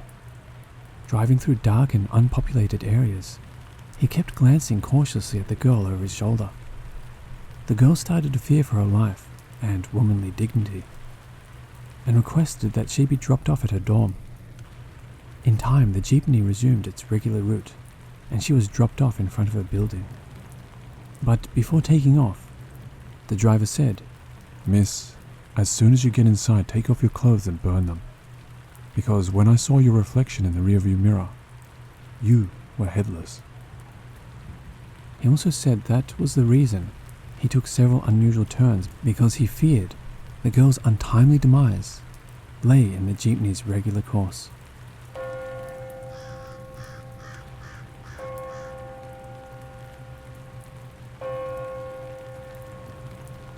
This is actually a very popular legend which has been passed from generation to generation, and even featured in TV programs. Teniente Guimo was a real-life lieutenant during the Spanish era in the Philippines. Guimo was known to be the first aswang in the country and originated in Duenas, Iloilo, Philippines. There were many versions of the story, and the famous version was that Teniente Guimo had a daughter named Maria. Maria invited her 2 friends to their house. There were many foods served during the dinner, as if there was a celebration. After eating, Maria and her friends decided to sleep. Before Maria and her friends slept, they swapped personal belongings. Maria borrowed a necklace from one of her friends and wore it to go to sleep. That night, Guimo was targeting Maria's friend who was wearing the necklace. Guimo checked the bedroom and hit the head of the girl who wore the necklace and proceeded to eat her. Then morning came and Guimo realized whom he had eaten. It was actually his daughter. Nobody knows what happened to Maria's friends. There are people who believe that they are the ones who spread the story.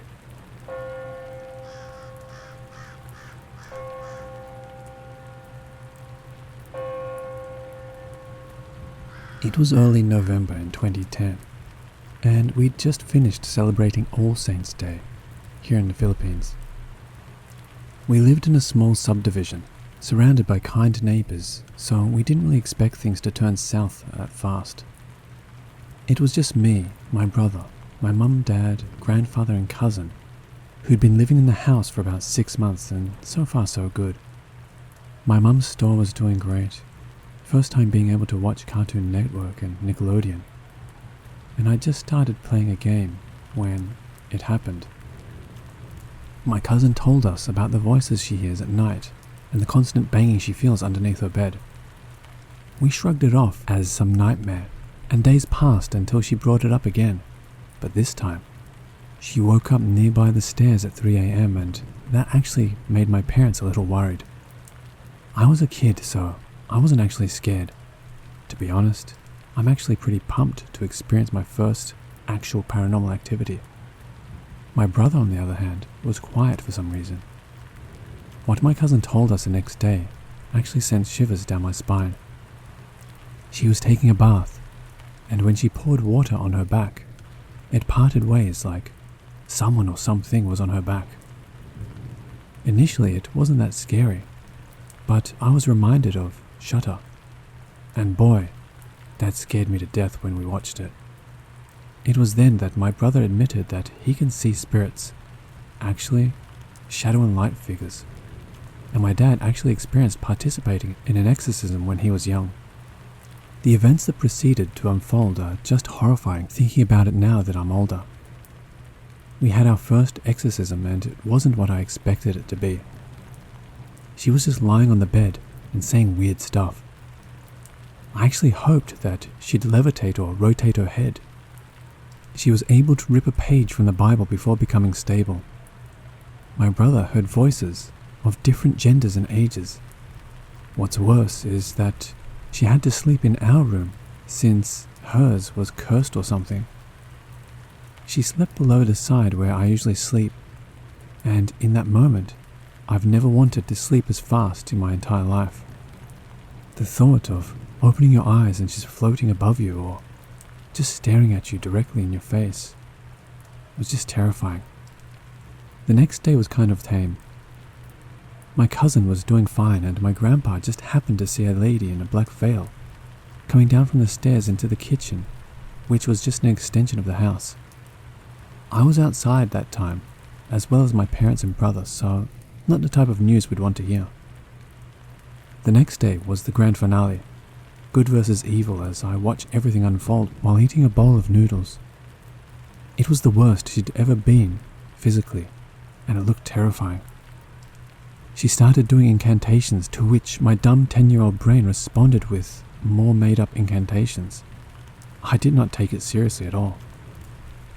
They decided to cleanse her room, which was even harder to do because of her brother participating in the cleanse and eventually getting possessed too. He looked at one of the images of my grandmother, to which he described the eyes turning black, and that's when he lost control. He was strong, being able to take on my dad and priest's assistant. Eventually, she threw up a black necklace. She looked into a mirror and just said that it was over. They took care of the mirror, and she was brought into church rehab. We didn't realize how many spectators we had outside of our house. We discovered that the owner of the house performed a ritual after the extension. So yeah, we had to move out. I'm glad it's just the house that was haunted. She's doing fine now and so are we. According to some of our ex-neighbors, they still see figures inside her room when they walk past it.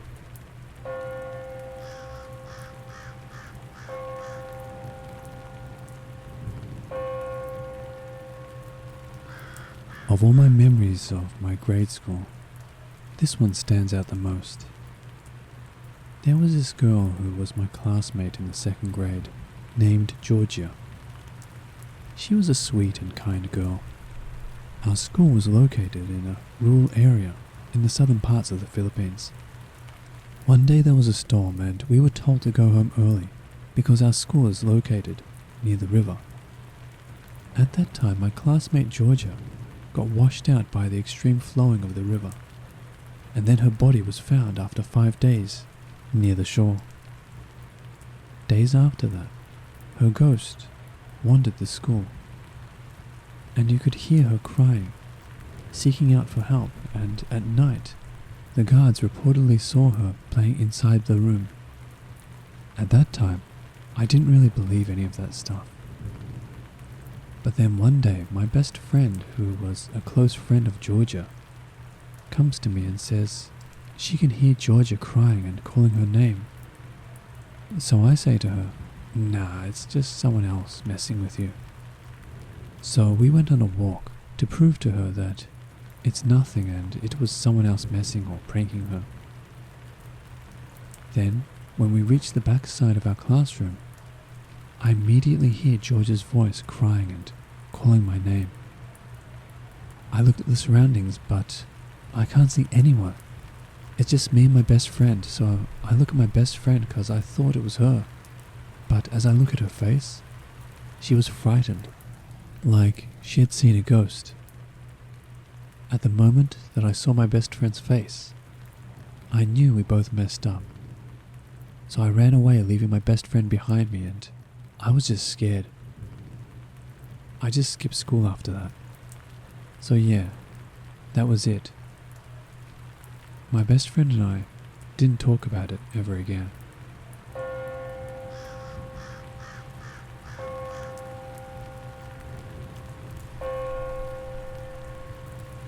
I think I might have seen into another timeline for a second. Here's what happened. I had a playdate set up for my son's friend to come over to our place. My son was feeling a bit nervous about it that morning and wasn't really in the mood for his friend to come over. So he kept saying to cancel it, and he put it into the universe that they wouldn't come. He said that a few times. I didn't want to cancel it because I don't like cancelling things on others last minute. So I just left it. My son eventually got over these feelings and was looking forward to his friend coming. So the time comes where he's supposed to be dropped off, and they're not showing up. At first I thought they were just late, so we waited and waited. I kept looking out the window to see if they were there yet. Finally, when I look outside again, I see a burgundy car on the other side of my black car in the driveway. I say, "They're here." So we go to the front door and wait a minute for a knock or a doorbell. Nothing happens. I'm like, So I open the door and look out. No one there. No car there. At this point, I'm so confused. I swear I saw a car there. So I thought maybe they showed up but just left for some reason. I texted her to see if they were still coming, but no response. I thought it was weird that the mum wouldn't text me to say they were late or couldn't make it after all. So we just assume they're not coming and get on with our day. Finally, hours later, I get a text from her saying, "Oh, I'm sorry, I totally forgot about it." Which is fine, it happens. Just the weird part is that I saw a car there right around the time they would have showed up, if they did come. So I thought maybe when my son was hoping and praying that they wouldn't come that morning, it switched the timelines to where they forgot. But I briefly saw into the timeline where they did show up. Weird to think about.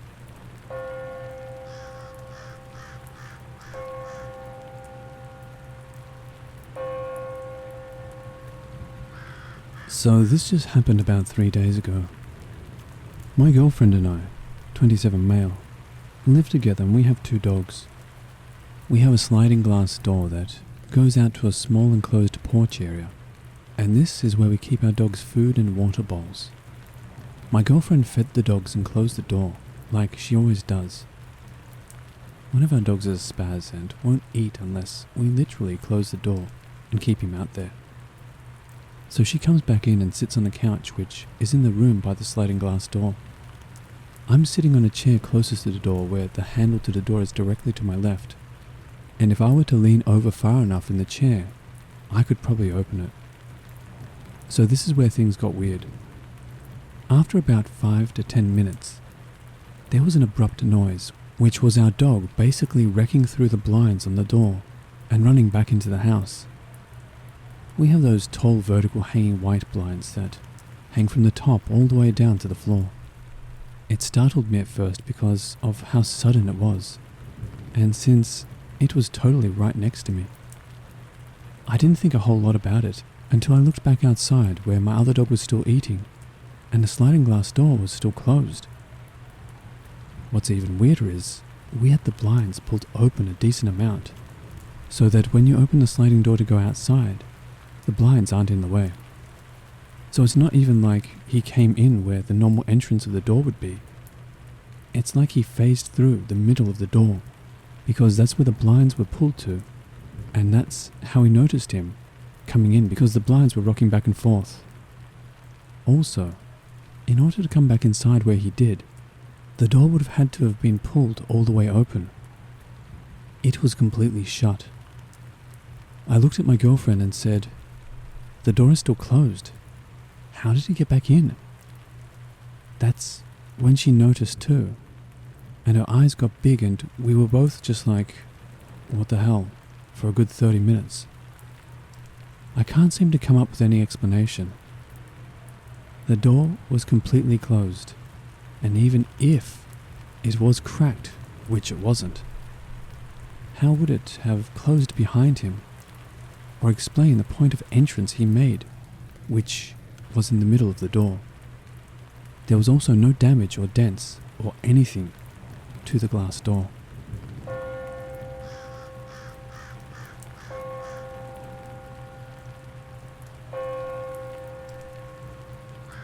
Long story short, my wife passed away in 2011 from multiple forms of cancer. Towards the end of her battle, we were staying at an extended stay type of hotel near the hospital. It made it easy for us to get her chemo and radiation without having to travel long distances. When we were walking down the hallway at this hotel, which many others had likely stayed at due to medical issues, we turned the corner. There were two young boys, both in swim-type clothing with a towel over their shoulder, probably 8 to 9 years old. They were about 50 feet in front of us. They approached the elevator and went inside. The doors closed and we figured we would wait for the next one. We walked up and pressed the button on the door, and it immediately popped open, with no one inside. There was no way it had any time to travel anywhere and return that quickly. We looked at each other in shock and couldn't fathom how this happened or where the boys went. It's bothered me to this day.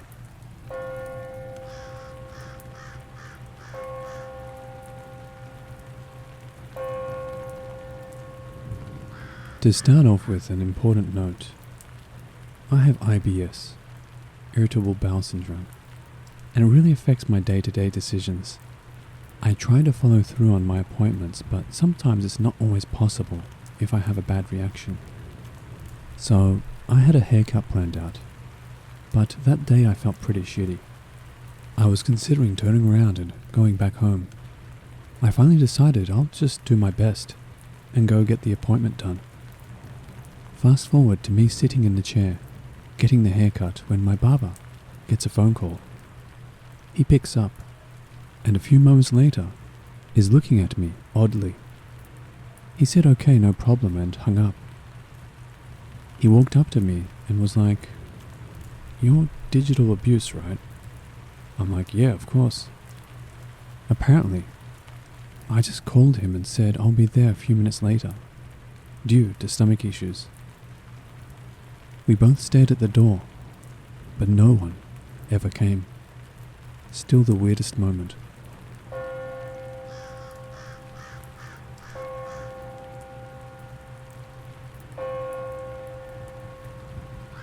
My story happens back in August of this year.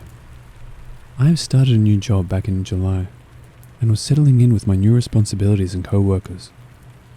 My partner had picked me up from work and we headed back to the house, but I stopped at the gas station along the way. I remember that it was raining that afternoon, all the way into the evening. Before I got out of the car, I made sure that I had my wallet on me and checked the contents of it. A $20 bill, a $10 bill, and a bunch of ones behind it. I can be a bit OCD when it comes to small things, especially when I have money in my wallet. I always organize my bills.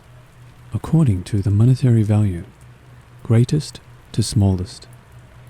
Reverse mathematical order, if you will. I also tend to check my wallets frequently to make sure nothing is missing. I walked into the gas station with my partner, and we got everything that we had come in for, and rang up our transactions separately. I vividly remember my total coming to $9.96, so I reached into my wallet and pulled out the $10 bill, and placed it on the counter. As the cashier was bagging my things up, I looked down at the snack displays just below the counter to see if there was anything else I wanted to purchase to satisfy my late night sweet tooth. I looked up at the counter again, and laying there was a $1 bill. Confused and thinking that I wasn't paying close enough attention and grabbed the wrong bill, I pulled my wallet out again and grabbed the proper change. That's when an audible "what the fuck" passed my lips. In my wallet, just behind the $20 bills, were a bunch of ones, just as they were before I got into the store. There was no $10 bill in my wallet. It's like it literally vanished into thin air. I began to check all my pockets that I had on me, but alas, there was no $10 bill anywhere on my person or in my possession. I'm not afraid to say that I indulge in the recreational use of marijuana, and I have a pretty high tolerance. I smoked a blunt before work as I normally do, and an hour or two into my 9-hour shift, the high wore off, and I was completely sober. So there is no way in hell that I imagined or hallucinated any of this. Nor do I have any history of doing the aforementioned. I know exactly how much money I had in my wallet, and I didn't spend any money that day either. My $10 bill had either disappeared or literally transformed into a $1 bill when I wasn't looking. Still confused, I paid with my $20 bill, got my change and left. But I was left seriously frazzled the rest of the evening. This definitely isn't one of the scariest entries, but I didn't know how odd it was until I actually started to write this out, and to be honest, I have goosebumps just thinking about it all over again. I still have so many questions. Where did my $10 bill go? How could a $10 bill be in someone's wallet all day, and then just disappear as soon as you're about to pay for something for the first time that day? Did it actually transform into a $1 bill when I wasn't looking? It's amazing how something so small can just boggle your mind completely and make you question life, even more than you already do.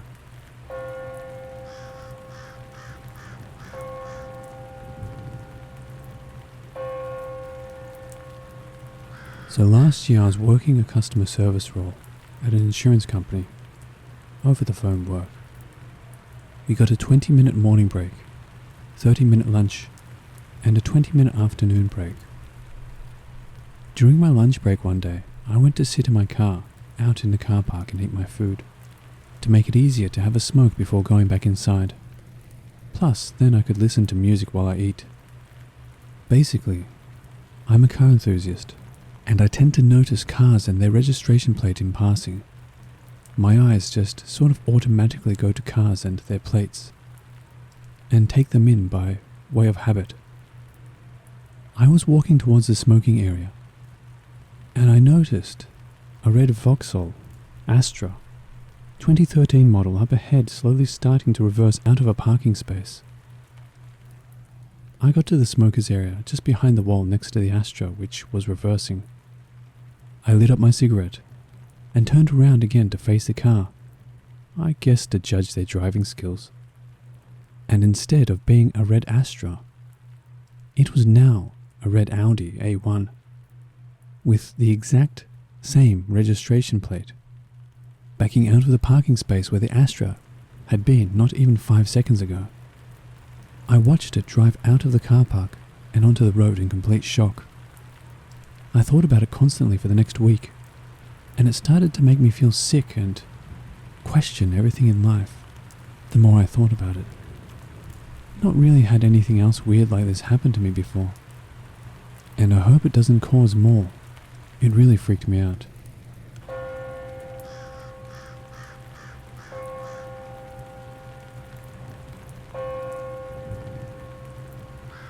I'm a police officer who works for a small town. For context, I'm also married with one child. One afternoon I woke up around 4:50 p.m. to get ready for the night shift. As I was getting ready, I had this strange feeling that something wasn't right.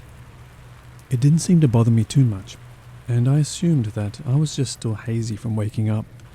I finished getting ready and went out to my car to leave for work. I got about a mile or two from my house, and the strange feeling returned. This time, I had a voice in my head telling me to go back home and call out. Being that I work for a small agency, I didn't have the luxury of calling out due to us being short-staffed. I continued on my way to work, which is about a 15 to 20 minute drive. As I got closer to town, I began having extreme anxiety to the point where my stomach felt like it was in knots. I got to work and met up with my sergeant. Me, knowing that my sergeant was going to leave around 12 a.m. and I would be by myself, I decided to tell him what I was feeling. He shrugged it off and just told me to watch my back. As the night drew on, my anxiety seemed to come and go. It definitely helped talking to my sergeant about it. But as we were in the patrol car talking, I heard a burglary call come out in the county for the same road I live on. Dispatch advised that they were on the phone with a female subject and she was hiding in the bathroom with a gun along with her daughter. I immediately opened the computer and realized it was my address. I frantically called my wife multiple times and couldn't get in touch with her. I began driving as fast as I could to get home. Thankfully, the deputies got there before I could, and everything seemed to be okay. I eventually got to the house and spoke with my wife about it. She stated that the house alarm went off while she was giving my daughter a bath. But what was strange was that the alarm was for a window break. I honestly didn't even know we had alarms for the windows, and I've never had any alarms for those go off before. It wasn't windy or raining outside either. Part of me wonders if someone may have tried to break in but freaked out when they heard the alarm. Either way, after that occurred, I returned to work and felt much better.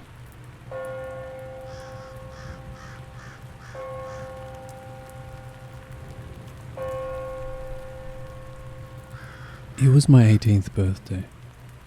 Me and about 15 friends of mine had all just come back to my apartment building from a birthday dinner they had for me at TGI Fridays. The apartment building I grew up in is this tall building with only 2 elevators and 2 staircases. I lived on the 11th floor. Sometimes me and my friends or family my age would race elevators for fun as kids, if we happened to have both elevators arrive at our floor at the same time. This was the case that night. Both elevators got to the lobby at the same time. Me and my friends packed into both elevators and hit the door close buttons at the same time. I heard the usual tone of the doors closing on both elevators, and they both closed within a split second of each other. There were about 7 or 8 of us packed into each elevator, but I was the only one in my elevator that lived in the building and knew the ins and outs of racing elevators for fun. I knew that both elevators were equal in speed and were fairly quick, and took maybe 10 seconds to get from the ground floor to my floor. There was not a chance in hell that anyone could scale the 11 flights of stairs quicker than that. I also knew that when both elevators were traveling in the same direction, me and my friends would be able to yell to each other through the elevator shaft and talk to each other in transit, as long as the elevators left at the same time and went in the same direction, which they did. So me and my rowdy teenage friends were all laughing and shouting to each other from elevator to elevator, and we could hear each other too. But about halfway up, the other elevator sounded more drowned out. like speaking into a fan. And then we stopped hearing them altogether. The way my old apartment building was designed, the elevators are in the very center of each floor, and each floor is just a long, single, rectangular hallway. My apartment was at the far corner of the building, as far as can be, away from the staircases and elevators. When my elevator opened with my friends in it, I was ready to make a mad dash towards my apartment door, hopefully just beating out the other elevator door as it should have been opening, with just enough time for me and my friends in my elevator to get a head start and win the race to my apartment. Instead, we all flew out of our elevator to see no one else coming out of the other elevator. We didn't hear it open. We didn't hear several loud teenagers jump out like I had expected. It was as if the other elevator wasn't even used at the same time as we used ours, and our friends were nowhere to be found. I knew the timing of these elevators perfectly. I had grown up in this building since I was a toddler, and had taken these up and down and raced friends and neighbors with them my whole life. I found it really odd that the elevators didn't open up at the same time.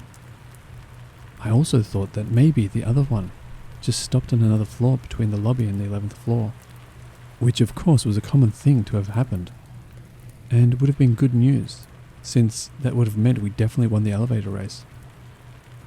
My elevator went as fast as it possibly could have gone, going straight from the lobby to the 11th floor.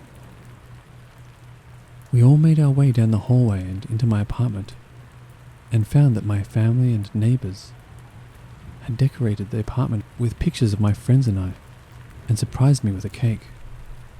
The strange part is that this whole surprise ensemble included all of my friends who were in the other elevator that went MIA. It was winter, and they all already had their jackets off and had thrown them onto my bed in my bedroom, and all looked as if they had already been hanging out inside the apartment for at least a few minutes. It made absolutely no sense. Both elevators left the lobby at the same time, and should have taken the exact same 10 seconds or so to reach my floor. But somehow, they had clearly got to my apartment minutes ago. I asked my friend in the other elevator how they got there so fast, and I just got a confused reaction from everyone, including my friends that were in my elevator too. I was the only one who was left scratching my head as to how everyone inside the other elevator seemed to teleport straight into my apartment somehow. Super weird. I just shrugged off the experience as best as I could at the moment, although it still has me wondering to this day how that happened. I'm a long-time reader of Glitch in the Matrix, and this memory always comes to mind when I start reading the latest posts. Let me know what you think, and thank you so much for listening.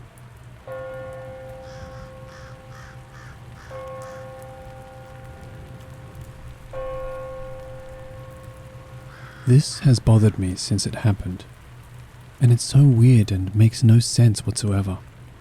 I was outside petting my cat. I was the only person out there. I didn't leave my porch steps at any time, and nobody came out there. My hands were empty, besides a cigarette I was smoking. Nothing was at the bottom of the steps. I go inside for less than 5 seconds to grab a cat brush and go back out. Nobody went out there in that time before I went back out there. I open the door, and there are 2 socks on the concrete next to the first step. A black one of my son's, and a white one of mine. I just stood there, at the top step, confused. My husband tried to convince me these socks were stuck to me somehow, and just fell off and landed there. I think I'd know if I had laundry just hanging off me. And they were wadded up. Both of them. My sock was clean at least, but in a bowl. Maybe the sock thief in my washer or dryer decided to give me them back?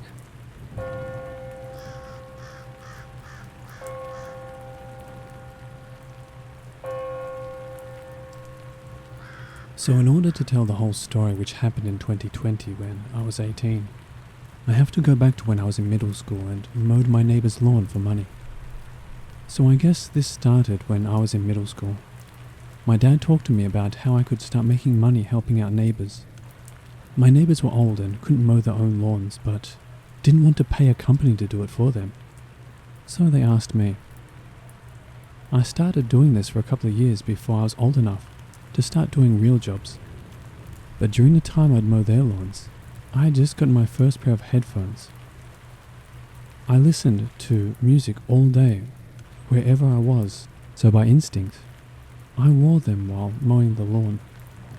It was the early 2010s, so I listened to stuff like AWOL Nation, Foster the People, etc. Fast forward to one of the last mows in September. I was listening to something by AWOL Nation as a girl and her family walked down the street. Before I notice her, I start to empty out the mower's bag and dump it into the woods across the street. I was really shy, so I'm sure I acted like I didn't see them, but she stops me anyway and asks what I was listening to. She just moved to my town and wanted to make friends, I assume. I probably just said AWOL Nation. I remember she said she liked Sale. End of the conversation for the most part, and without realizing it, I don't see her again until sophomore year of high school. So fast forward to June 15th, 2018, my sophomore year of high school.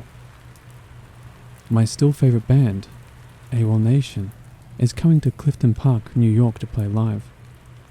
So I invite my friends and my dad to go with me. I wanted to be up front by the railing, so we got there hours before it started. We pull into the parking lot and see that there's maybe 2 more groups in line ahead of us already. As we walk towards the line, my dad sees one of our old neighbours, and it turns out it's the girl, her friends she invited, and her family I met while mowing the lawn. I introduced myself to everyone like it was my first time meeting them, but they say they remember me as the lawn mowing kid. So the concert starts and we walk in, and my friends and hers just end up sticking together since we were the youngest there probably. My parents stayed at the bar for drinks. Me and her talk for a bit between bands, and after the concert ends she asks for my number. Skip forward again. So at this point, me and my girlfriend have been dating from summer 2018 to January 2020. We've both bonded over our love for music and architecture.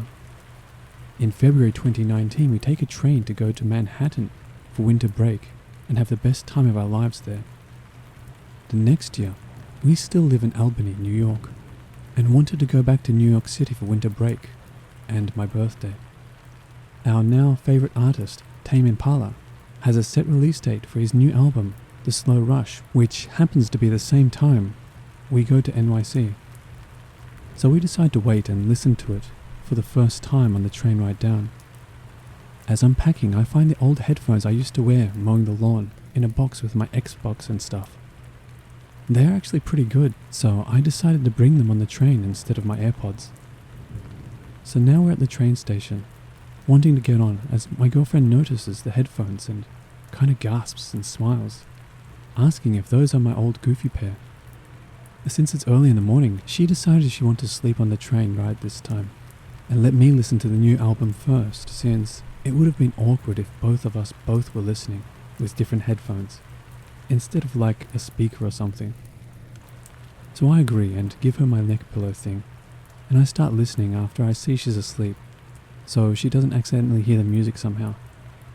I start listening to AWOL Nation with my old headphones, instead of the new album, for old time's sake. After a couple of songs, I'm now in a good mood and finally put on the new album. The album opens up with the song One More Year. It immediately gave me this weird feeling, but I didn't really think much of it until now. I just kept listening. It starts off with this voice saying 1 more year. As a music enjoyer, I like the sound, but nonetheless, I still got creepy and sad vibes from it. as the lyrics start to come in, it word by word describes her and I's relationship. I start crying immediately in my seat, but thankfully, she's asleep still. When I say word for word, I mean it sounded like I was listening to myself, singing to Kate, saying our relationship is going to end in 1 year. The lyrics also kind of predict how COVID will keep us doing the same stuff and getting bored of each other, which was kind of what happened. I could keep going on about how weird I feel from it, but fast forward to February 2021, and I get a call from her saying she thinks she wants to break up. 1 year and 2 days after the train ride, I listened to the song One More Year. We broke up. Not once during that time, other than the first time I heard the song, did I think it was a prediction or message. Nor did I ever tell her.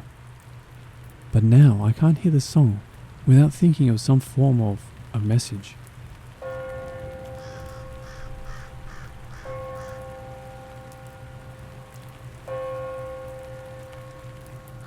So whenever I'm home alone, I try to stay in a PS4 party or play an online game because of the weird things that happen in my house. And it started small, like feeling like I'm not alone.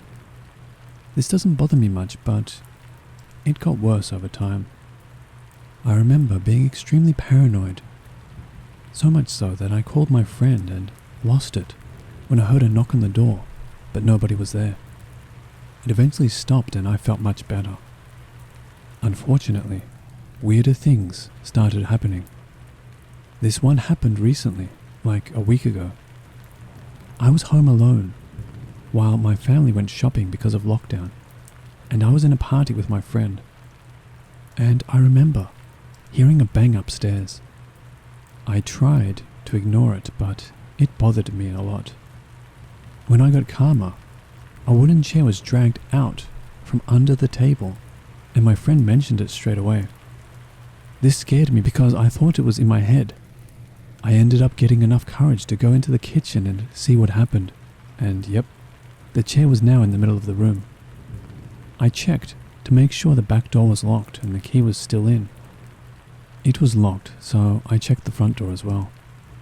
I even decided to check the windows, all closed. No way anyone could have come in or out. When my family got back, I told my mum and she didn't believe me. However, my sister went upstairs and her paintings were all over the floor. Again, no one could have gotten in or out. So we checked the house. No one. What do you think caused it?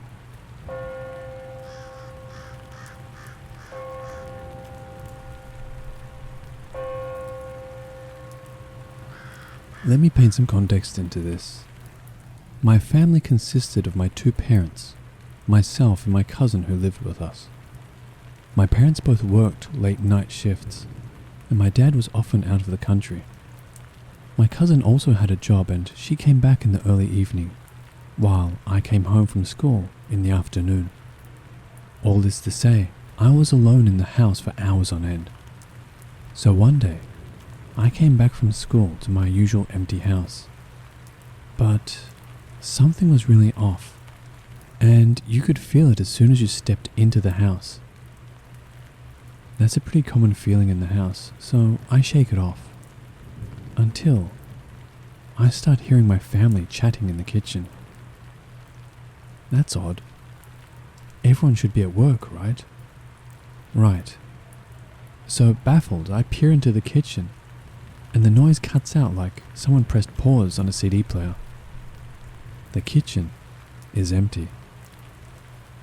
I'm shaken up, but just put it down to the neighbors talking in the garden. The walls of their house are pretty thick, and you usually can't hear the outside world if windows and doors are shut. But honestly, I didn't want to think of all that when I would be alone in the house for another few hours. I head upstairs and shower. I was coming out of my room to get a snack when I hear my cousin talking in her room. Now, this really couldn't be outside noise as A, her voice is very distinctive, and B, our room doors are literally 2 meters away from each other. I could hear it loud and clear. Her voice, talking to her friends on the phone like she usually does. As I'm about to knock on her door, her voice stops. I knock and get no answer. I open the door and she's not there. The room is completely empty. I'm beginning to freak out now. I call my cousin and ask, is she anywhere in the house? She says that she's still at work. While I'm on the call, I check the street outside her window. Empty. And as the cul-de-sac usually is. The house is in a remote cul-de-sac. But even then, it was too distinctive to be people on the street. I continued to lock myself in my room and shakily do my homework. All the while, hearing my parents' voices downstairs, despite knowing they were both at work. I made sure everyone texted me when they got home, so I knew it was really their voices this time.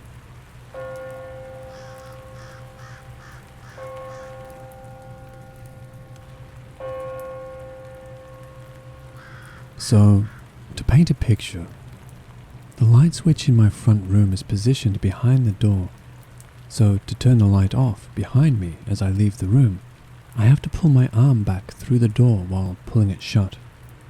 Hopefully that makes sense. I got up to use the bathroom this morning around 1 a.m. On the way back to bed, I went to pull the door shut behind me and put my hand straight on top of another hand. I knew it was a hand because it was quite swiftly pulled out from under my own.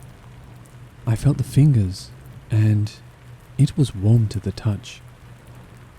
The hand was in a position such that any person would have to be behind the door as it was pulled back towards the light switch. My question: could somebody please offer a grounded explanation of what it might have been? I'm on the fence about whether ghosts are real, and I haven't had any other experiences like this. There was definitely nobody else in the front room before I felt the hand. I just don't want to default to spooky ghost touch me if there's another, more rational explanation. And I can't think of anything else at the moment.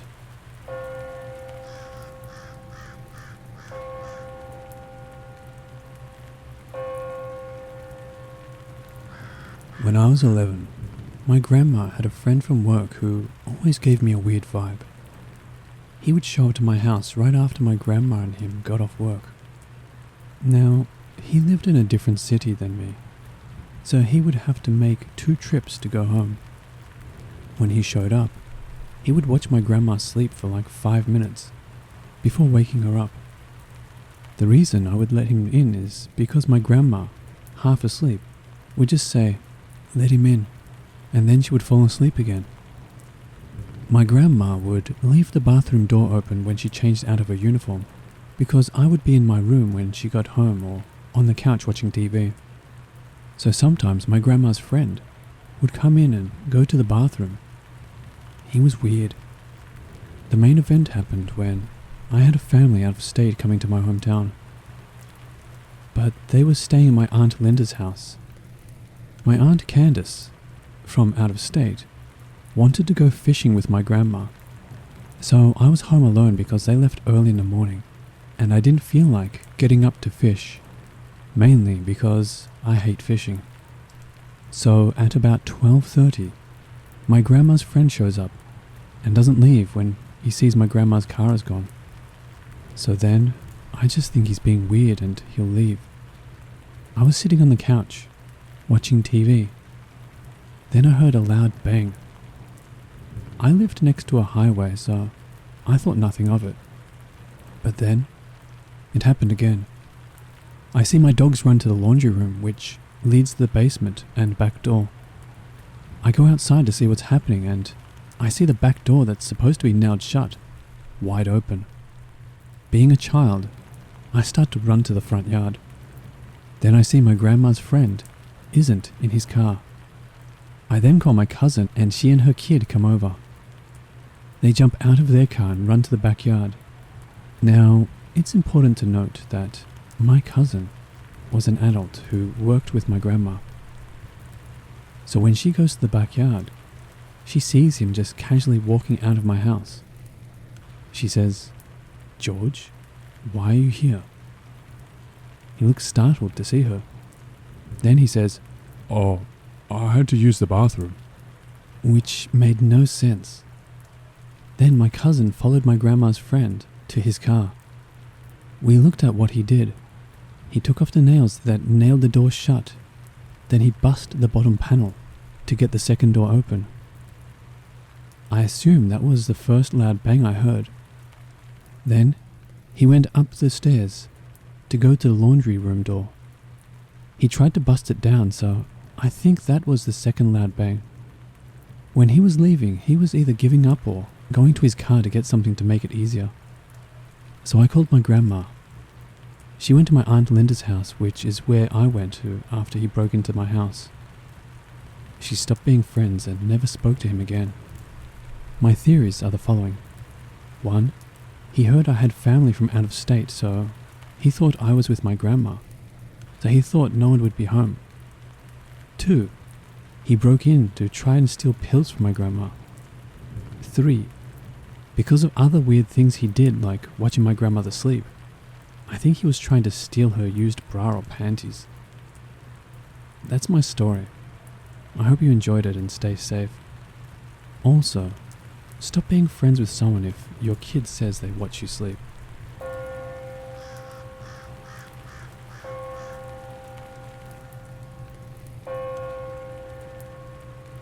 I'm a junior in college, and whenever I think about this incident, or tell the story, it still makes me shake like it happened yesterday. A little bit of background. I grew up in a haunted house. There was an incident where a bucket flew across the room and almost hit me. 8th grade. Something grabbed my leg while I was doing my hair in the bathroom. Roughly 9th or 10th grade. Different stuff like that.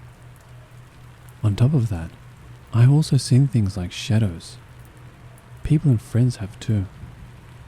And emotionally, the environment was absolutely toxic. Just dark. I don't even know how to explain it. While I had experienced different things growing up, when I got to early high school, things really escalated. And by the time this story happens, it is the beginning of my senior year, and it was the worst of it. When I was a senior in high school, I mainly binged shows and did homework. I didn't do a whole lot, mainly because I didn't have my license or a car. My life basically consisted of TV, homework, being a small group leader on Wednesdays for youth group, and a leader for kids ministry on Sundays. That's honestly it. I have a big family, and at this point my 3 oldest siblings moved out, so it was just me, my twin, and my parents. I was used to always having someone in the house, but not this time. We lived way out in the country of northwestern Pennsylvania. My twin sister let me know that she had to leave school early so she can drive and cover a shift at work. My dad worked about an hour away from our house, so he would not get back until around 7, maybe later. And my mum was out of town. So I get off the school bus around 3 p.m. and I immediately go upstairs to my room to continue binging house. Around 4 p.m. I notice a noise coming from below in my parents' bedroom. I quickly wrote this off as our cats. However, the noise persisted and got louder. So around 4:30, I sat up in bed and listened. It sounded like someone was throwing things, breaking things, and tearing through things. I just sat in fear. I couldn't move. For the next half hour, I just listened, and it got so loud. I got off my bed and quietly rested my feet on the tile flooring, and I could feel it. I could feel vibrations coming from underneath my feet. The noise was so loud. You may be thinking, why didn't you call someone?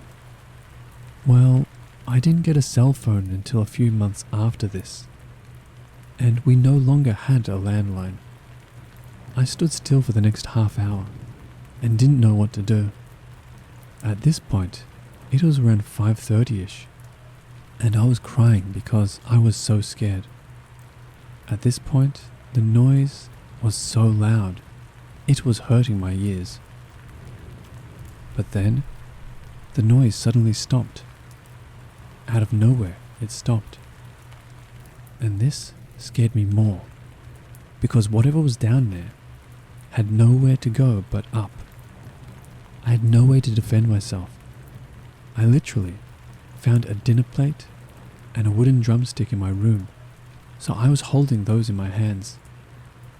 Man, I was shaking. I was listening and waiting to hear something, and I swear I could hear someone creeping up the stairs. I heard the step creak. I threw the plate into the hallway and one of my cats walked into the room. Now, I know the creeping up the stairs could not have been her. All of our cats run up or down the stairs, and you can hear that, and there's a difference between the way it sounds.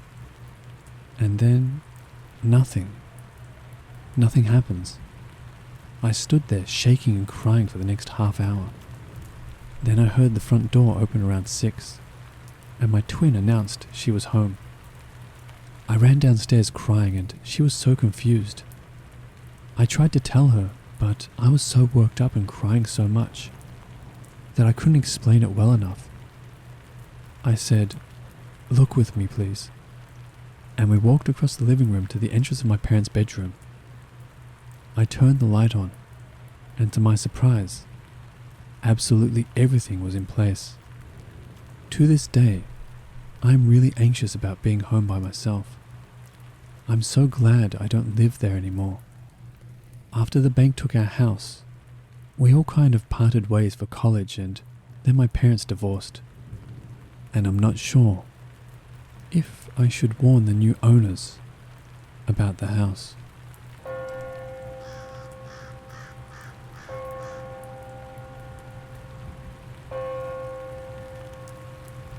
I grew up with both of my parents and brother in a small rancher house within a suburb off of the highway.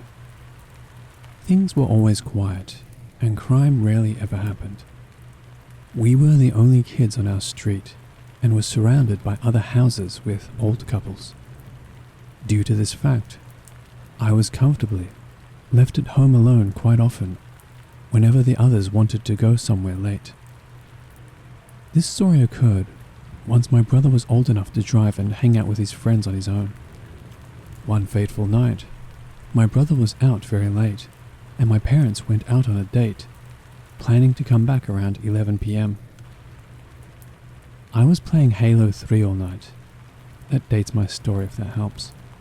My 14-year-old self lived for these nights alone, gaming non-stop without interruption until my parents came home. It is worth noting that I had 2 large dogs at the time, and the living room had 3 huge windows which opened towards the street. I could see about half of the driveway from the couch where I was gaming. At around 10:30 p.m, I hear what sounds like a car door. I'm thinking that it must be a neighbor, since I didn't see a car pull into the driveway. But the dogs said otherwise. The dogs were freaking out as if my parents pulled in. I, not thinking anything of it, stayed where I was and yelled at them to stop. Our dogs are well trained and waited patiently by the door. I see what looks like a silhouette or two pass by the windows. So I go to shut off the Xbox. Now I'm thinking that my parents came home a bit early. No biggie. I put my controller away and hear the doorknob jiggle. "It's unlocked," I yell, as I go to the kitchen to get myself a glass of milk. Again, no biggie. I hear the doorknob jiggle once more. The dogs go back to barking. Weird. I could have sworn it was unlocked. "Hold on, I'm coming," I yell. I take a second to get my glass of milk prepared. Look, I was a teenager. I had selfish and dumb priorities. Looking back, I'm kinda glad I did. That extra minute may have spared me. I go back to the front door and see that it actually was locked. Huh, weird. I unlock it and walk away. "It's unlocked now," I say, and go back to the kitchen. The dogs basically have their noses against the door, trying to get to my parents. After about another minute, I'm genuinely confused. I go back and open the door. No one's there. I peek my head out and look down the sidewalk. I look to the other side of the yard. There's no car and no person. The road is clear. Who the heck jiggled the doorknob? Where is the car door I heard? Now I'm freaked out. I called Mum's cell and told her what happened. She said, "We're on our way home. Call Mr. Jimmy and we'll be there soon." Mr. Jimmy is the next door neighbor who owns a 12 gauge. So I locked the house down as much as possible while calling Mr. Jimmy. He said he'll be right over. I'm looking outside, making an effort to look opposite of wherever he patrols in case the perp ran from him. Absolutely no sign of anyone. Mr. Jimmy then comes inside and waits with me, saying that he didn't see or hear anything. Nothing like this ever happened since. Neighbors never reported any break-ins or suspicious characters as far as I know. My mother is 100% convinced that it was just late and I was delirious. Wouldn't be the first time that I sleepwalked or sleep-talked, but I've learnt to know the difference. I believe that I was fully conscious. Like I said, I've lived a fairly normal and uneventful life. No crime or risk of life to speak of, except for this one thing. So I thought I'd share. I hope you got a kick out of my mildly creepy experience.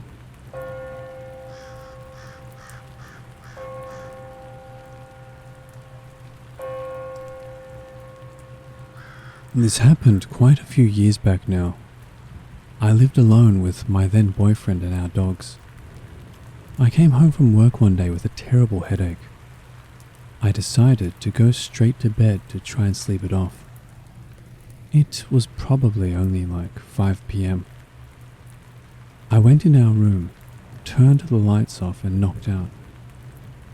My then boyfriend used to go to a car meet every Friday night, and I knew he was going to go this night too. I woke up about midnight and checked my phone. I knew this was about the time my boyfriend usually got home, and he would probably be showing up soon. I stretched out in bed from my very long nap, which alerted my dogs that I was finally awake. 3 chihuahuas, just for reference. They started jumping up on me as they were excited I had finally woken up. I was grumpy since I had just woken up and was still tired, so I kinda snapped at them and told them, "Stop." Then I heard a very loud shh. I was in our bedroom, which was pretty dark since I had turned the lights off before I went to sleep. The lights were on in the living room, right outside our bedroom. The shh was so loud, I thought it was my boyfriend messing with me. So I even grunted in response. Since the lights were on in the living room, I thought maybe he was home a little early, and maybe watching some Netflix. It was quiet after the shh though, so I waited, thinking he was between episodes, but it stayed quiet. I'm afraid of the dark, even as an adult, so it made sense my boyfriend at the time would leave the lights on for me. I was absolutely terrified. My automatic response in these spooky situations is to act completely unafraid. So I got up, super nonchalant, like everything was dandy, and as slowly and calmly as possible, walked over to turn on the light. While turning on the light, I was able to glance at our living room area and see I was indeed home alone.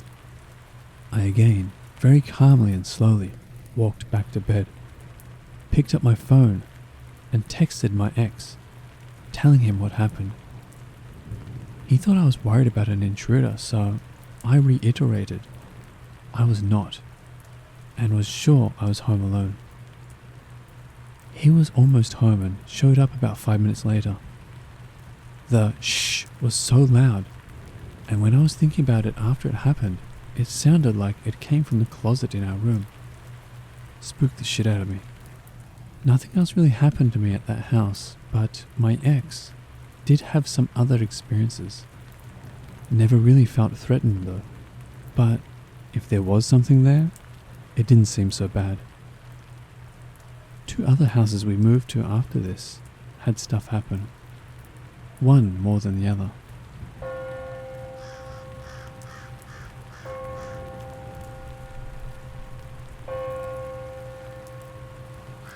I was 9 years old and camping out with 3 families other than my own. I was sleeping in a small tent with one of my close friends when something woke me up. I listened and heard nothing from outside at first, so I opened the tent zipper enough to see the fire was out, so I knew the adults must be asleep. I closed the zipper and lay back down. Shortly after I laid down, I heard a high-pitched voice from outside the tent telling me to Come out and play. I would have thought it was a person, but it was repeating itself over and over again, and moving close to the tent, then far away, all the time circling the tent. I opened the tent and looked out, but it was pitch black. At this point, I tried to wake the friend I was in the tent with, but he pushed me off. I tried again more violently this time, and he woke up. I told him I heard something outside, but he must not have been fully awake because he just mumbled something and lay back down. After I talked to my friend, I tried to go to sleep, but the voice kept me up. I don't know when exactly, but somehow I drifted off to sleep.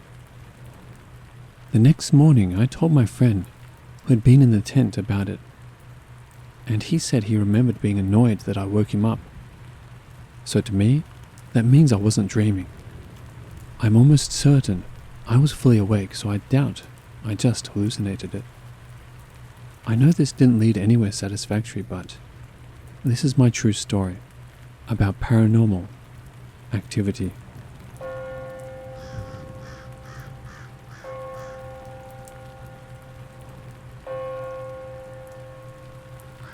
This happened when I was about 6 or 7 years old, but is something that I've never forgotten. My dad belonged to a karate group, and every year during the summer, members from the association would get together in the mountains at a camp, participate in different martial arts workshops, and have a good time. The property that this was held at was private property and owned by the person who had started the association. The camp would only last about 3 to 4 days before everyone went home.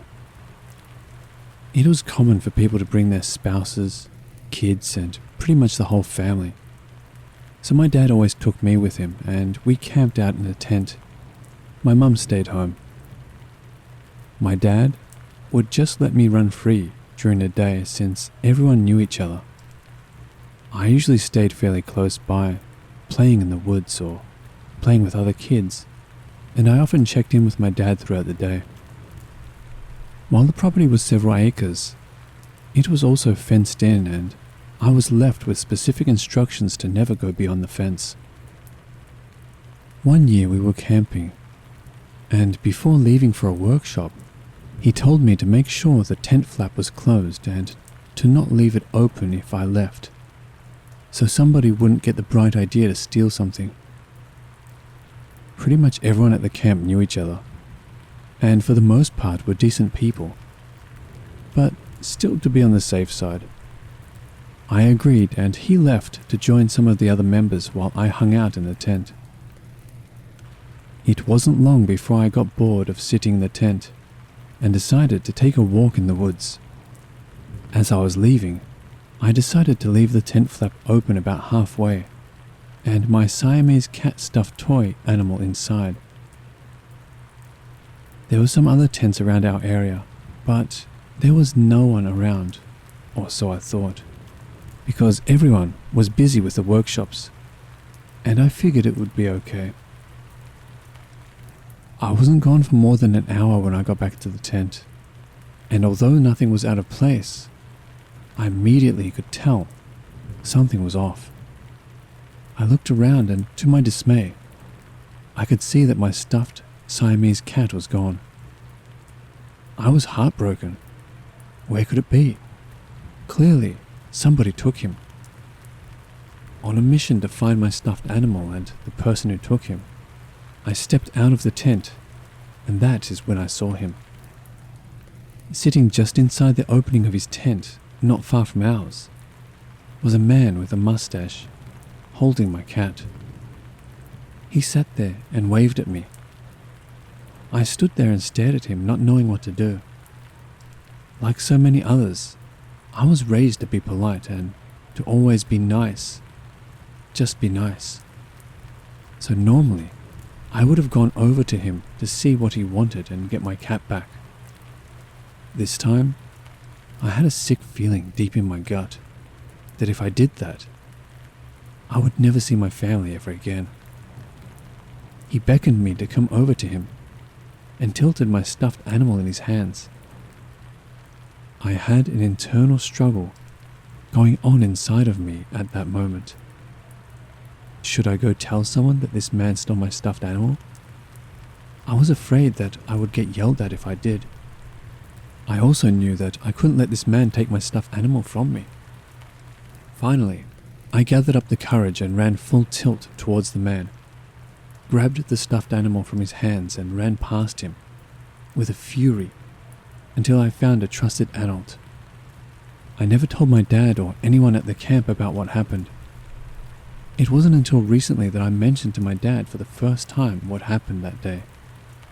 And concerned, he asked why I never said anything.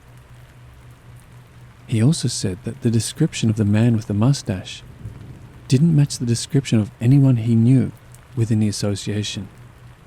He told me that I should have told him or somebody else, and that what would have happened is that about 20 angry martial arts experts would have kicked the guy's ass. To this day, I still have my Siamese stuffed animal, and both of my kids have also played with him at some point. He is known as the stuffed animal that Mum rescued from the creepy man who stole him. While I don't regret running and grabbing my kitty from the man, I do regret not telling someone about it. He clearly didn't belong at the karate camp and had bad intentions.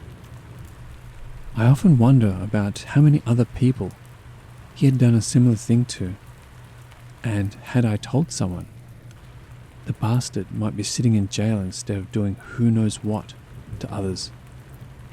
So, creepy perverted stuffed animal thief, let's never meet again.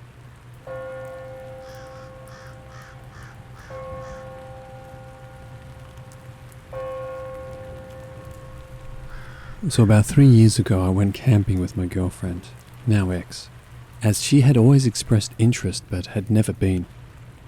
The spot we went to is in the Huron National Forest, and is my go-to camping spot as it's hidden deep in the forest, and the access to the trails is close and easy for ATVs, etc. My family has been going to this spot for about 6 years, and my friends that introduced me about 10 or so years. We went for a weekend trip, and I'm glad we didn't go any longer. When we got there, everything was going well, except we did notice a group of people that were hanging out next to our campsite, but they were just stargazing and ended up leaving. Then around midnight is when the weird stuff started to happen. At first, it sounded like someone was laughing at us, but the laugh never ended and got very high-pitched as it kept going. After a while, we both got kind of scared and went into the tent to try and sleep. And then, that's when the laugh and noise moved up higher and started to circle the campsite.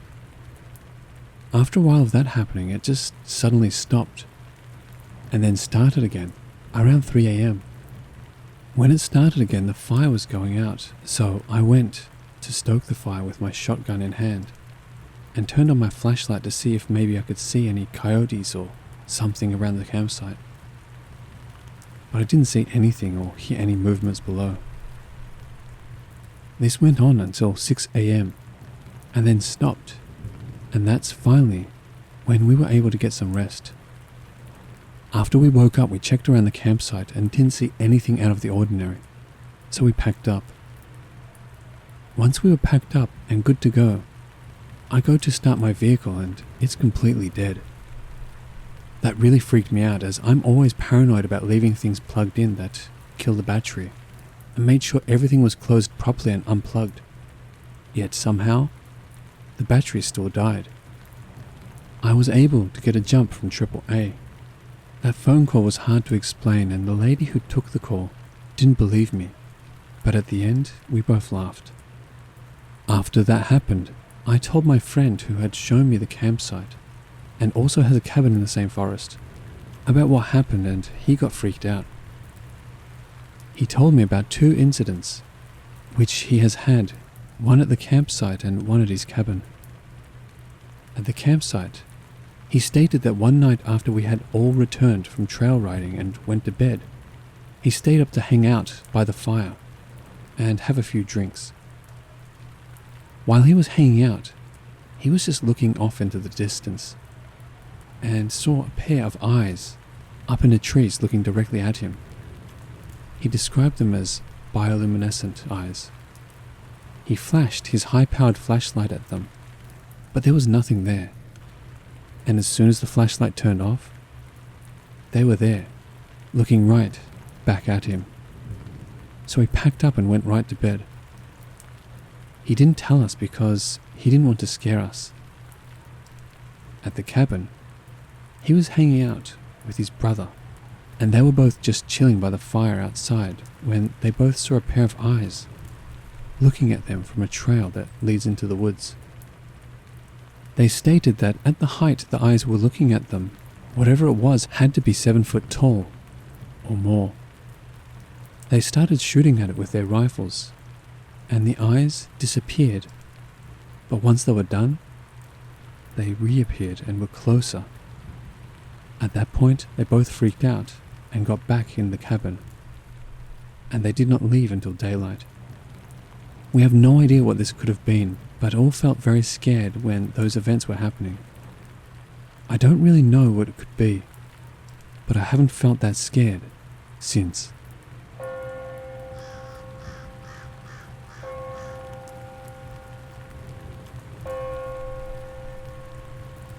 This happened to me a while back when I decided to go on another camping trip alone. I always liked camping alone. There's something serene and sobering about being isolated in the middle of the wilderness, and I always found it relaxing.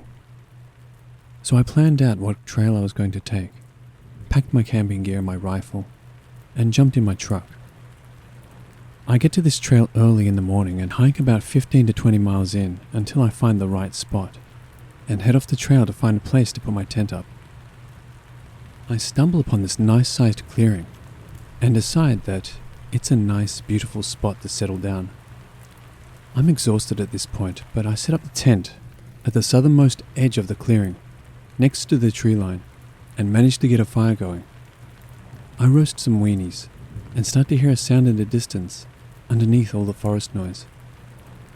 It sounded like an animal, almost likely a deer with a lame leg, as it sounded like the animal was making a walking, dragging noise. I felt bad for the poor guy, but it was too far away, and it was getting dark, so I couldn't really go find it and put it out of its misery. I think nothing of it after that, and go about eating my food. After I eat, I douse the fire and crawl into my tent and insert myself into my sleeping bag. I decide that even in my exhausted and relaxed state, I just can't go to sleep. So I pull out a book I brought with me and start to read by the light of my lamp. Hours go by, and I hear that sound again, this time closer, right at the opposite side of the clearing. Surprised, I put my book down and listen to this animal drag across the clearing towards my tent. It's really loud at this point, and it now sounds like the hooves are all being heavily planted, with the dragging noise following seconds later, like the deer is dragging something along.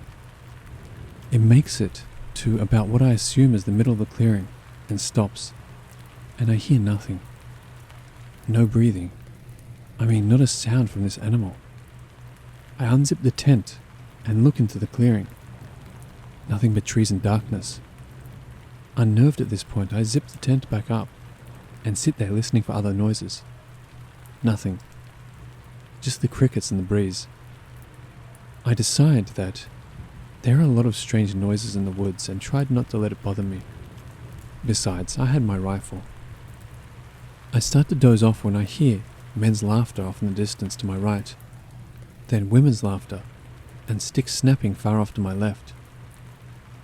I'm up now, wondering if what I am hearing is really what I am hearing, or just a product of being half asleep. I hear more faint laughing from a couple other different directions, all different, i.e. old men, old women, even children. And I confirm that it's real. The noises are closing in, and I grab my rifle preparing to fire a warning shot off in the air, in case they came too close. Something about this laughter, how far in I was, the noise earlier, and the time of night told me that this was not just another family strolling through. I was on edge enough already, but then I noticed that the nightlife was dead quiet. Not even the wind was making any noise. I decided enough was enough.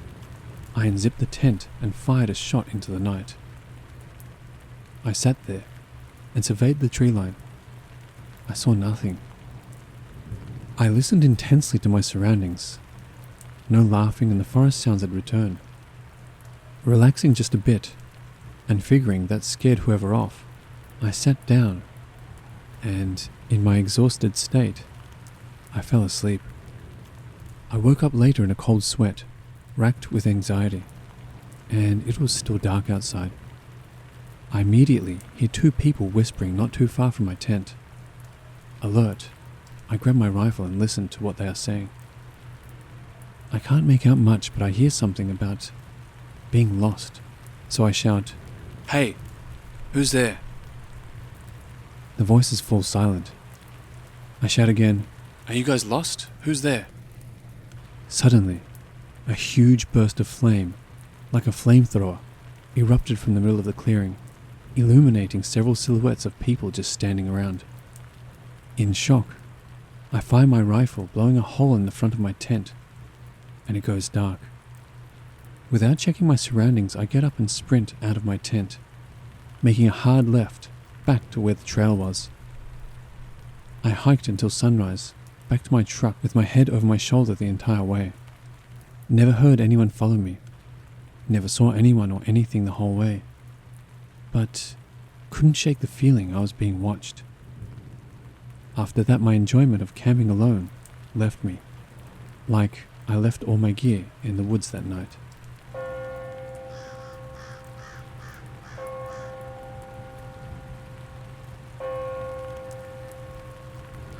Growing up, I had a childhood friend that lived relatively close by, and we were like two peas in a pod. We were both adventurous, believed in the paranormal, enjoyed astronomy, and generally just being outside. She was born in Alaska, and her dad had lived there for quite a while, so they were always into camping, hiking, fishing, skiing, you name it. It was with my friend's family that I got introduced to fishing and did a lot of camping. This happened during the mid to late 90s, and we were maybe around 10 to 12 years old. It's been a while, so I can't remember exactly. One camping trip, we went to this lake in the forest that was surrounded by a meadow, and feeding the lake was a small stream leading out of the woods. Anyway, we played in the meadow and stream all day, while my friend's dad fished. The lake wasn't very big because it had a meadow all around it. He could keep an eye on our whereabouts while he fished. While messing around by the stream, the wooded area it was coming from gave me weird vibes. Can't explain it, I just felt really uneasy. Anyway, the day faded away into early evening, and it was time to leave and find a camping spot. My friend's dad packed up his fishing gear, and we all walked back to the truck on this long, winding path through the woods. Once in the truck, we drove into a more remote area of the forest, and made our way up this steep road that was so rough and at such an incline that I was convinced that my friend's dad was going to break his truck. He had a 4, maybe 6-cylinder Toyota pickup that was about as basic as a truck could get. In fact, I'm not even sure if the truck had 4-wheel drive, but being an Alaskan outdoorsman with years of experience, I trusted him. We finally made it to the top, which was flat and relatively open, with a big area of forest in the opposite direction from the road we drove up. We pitched our tents, got everything set up, and my friend and I decided to go explore the area. We were maybe 50 yards from the tent when we heard a big crack as a tree branch snapped in the woods behind us. We got quiet and looked in that direction, but did not see anything. Thinking it was just a deer, we brushed it off. As we were walking, we heard it again and whispered to one another about what it could be, but kept going. It stopped briefly, and when we were about 200 yards from our camp, we sat on a boulder, looking down the steep wooded hill overlooking the dirt road from where we had come from. Suddenly, we heard another cracking branch from behind. Whatever it was seemed to be following us. Our imaginations going wild, we came up with everything, from a serial killer stalking us in the woods, to deer, to Bigfoot. When we got back to the campsite, we told her dad what we had heard and how it seemed to be paralleling us. He kind of played it off as a black bear and secured all the food. Later on, my friend confided in me that her dad had gotten out his pistol and would be sleeping with it that night. My friend and I were sharing one tent, and he was in his own tent not far from us, so we figured everything would be okay. I awoke sometime in the middle of the night to hearing something or someone walking outside.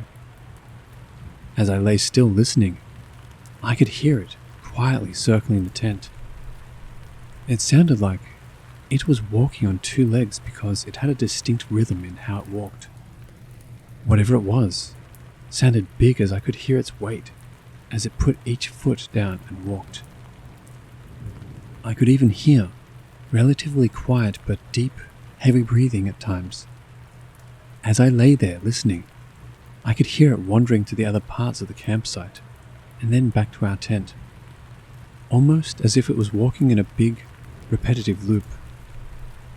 This went on for who knows how long. It felt like an eternity. Terrified and unable to wake my friend, I lay there and listened until eventually I fell asleep. The next morning I told my friend and her dad about it, but I don't know if they believed me or not. Interestingly, absolutely nothing in the tent was disturbed in any way. The ground was not very soft, and in some places was covered in grass, so there were no footprints either. This is something that I've never been able to explain, and to this day lingers in the back of my mind when camping. I always wonder what it was that walked around our tent all night.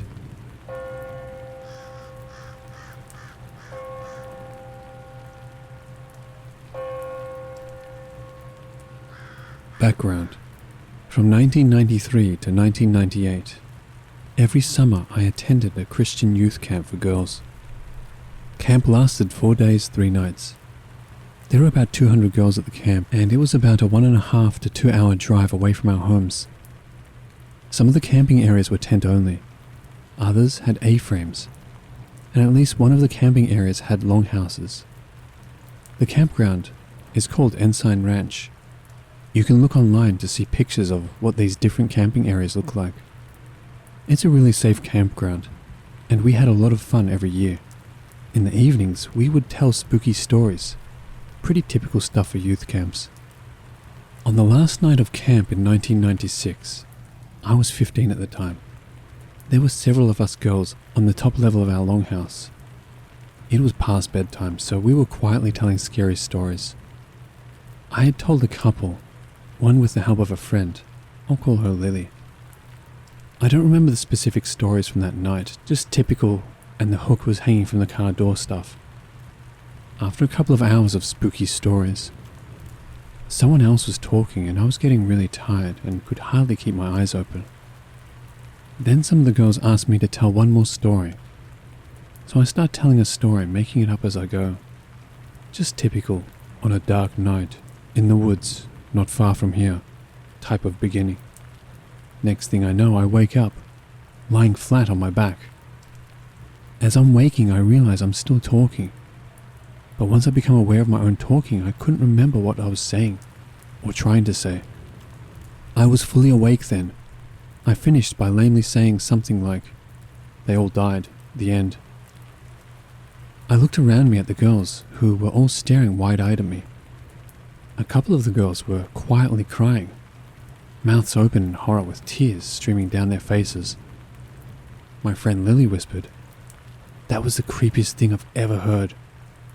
The girls that weren't crying nodded in agreement. I said I was tired and we should all go to bed, as all of the other girls moved away to their sleeping bags. I asked Lily and another girl, I'll call her Sarah, what I had said. I admitted to them that I had fallen asleep and couldn't remember anything. Lily and Sarah exchanged glances, and Lily paused before saying, "That just makes it worse." Sarah nodded in agreement and said she didn't want to retell it because it was that creepy. Now at this point, if it had been just Lily and one or two of the other girls that were in that group, I would have thought they had realized I was asleep and were just messing with me. But Sarah was, and still is, a very serious person who doesn't have much of a sense of humor, doesn't like pranks, even innocent ones, and is honest, almost to a fault. So I went to sleep feeling unnerved but exhausted. A few hours later, I was being shaken awake by one of the adult camp leaders. She told me to gather my things and follow her. I sleepily and awkwardly carried my stuff down the ladder and followed her outside. 2 other camp leaders were standing next to a tent. They told me to put my items inside and then come talk to them. Inside the tent were 2 of the younger girls, 12 or 13, that had been listening to the scary stories, and who had been crying when I woke up. They wouldn't look at me, just laid there, sobbing. When I went back outside to talk to the leaders, they said Lily had showed up at their tent with the 2 sobbing girls. The girls were crying and kept saying that they wanted their parents to come get them. Lily explained about the scary stories and about mine being the one that made them cry. The leaders asked me what I had said. I admitted I had fallen asleep and honestly didn't know. The leaders said Lily refused to tell them what I said, and the 2 girls just sobbed harder the more they tried to talk to them. They explained to the girls that they weren't going to call and wake their parents at 3 a.m. and have them drive over an hour just because of spooky stories. Plus, we were all going home the next day. As a punishment for scaring the girls, the leaders made me sleep in the tent with them while the leaders went to sleep in the longhouse. The girls cried for a bit, and then we all fell asleep. They were both gone from the tent when I awoke in the morning. To this day, I have no idea what creepy story I told. No one that was there has ever been willing to tell me any of the details. Several years afterward, Lily told me that she would randomly have nightmares because of it. The only details I ever had answered were, my voice sounded the same as usual. My eyes remained closed for the majority of the story, which creeped them out more. And the story was coherent and made sense up until the end, when I lamely finished speaking. Again, if it had only been Lily and a few of the other less serious girls, I would know they were just screwing with me. But Sarah and most of the other girls that were there, including the one that cried most of the night, ever being part of a prank on me, just doesn't seem probable.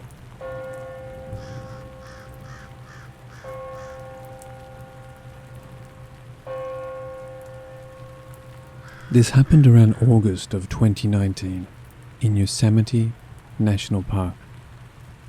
So this was a hike up to Half Dome. We had a campground about a 20-minute drive away from the trailhead, and the group was composed of me, 18-year-old male, my uncle, 32-year-old male, and my uncle's friend, I'll call him D. There were 2 girls with us, but they aren't relevant to the story. My uncle and his friend are both Christian, so there were no substances consumed that could induce the feelings I will be talking about. We get to our campsite, set up camp and go to sleep after eating. We plan to wake up at 4 and start the hike by 4:30. I randomly wake up at 3:30 a.m., like completely wide awake, and look out of my hammock. I remember feeling this odd feeling, as if I was woken up by something, and I remember looking out at the moonlit scene. The moon was very bright for some reason, and thinking to myself that it looked like a dream. I lay back in the hammock, but couldn't go to sleep, and ended up waking up my uncle and friend at 3:50. My uncle asks me, "Were you walking around at night?" And I say no, and ask why. He says he woke up for some reason, and could hear someone walking around. Not like an animal, but a person. I say, weird, and we brush it off.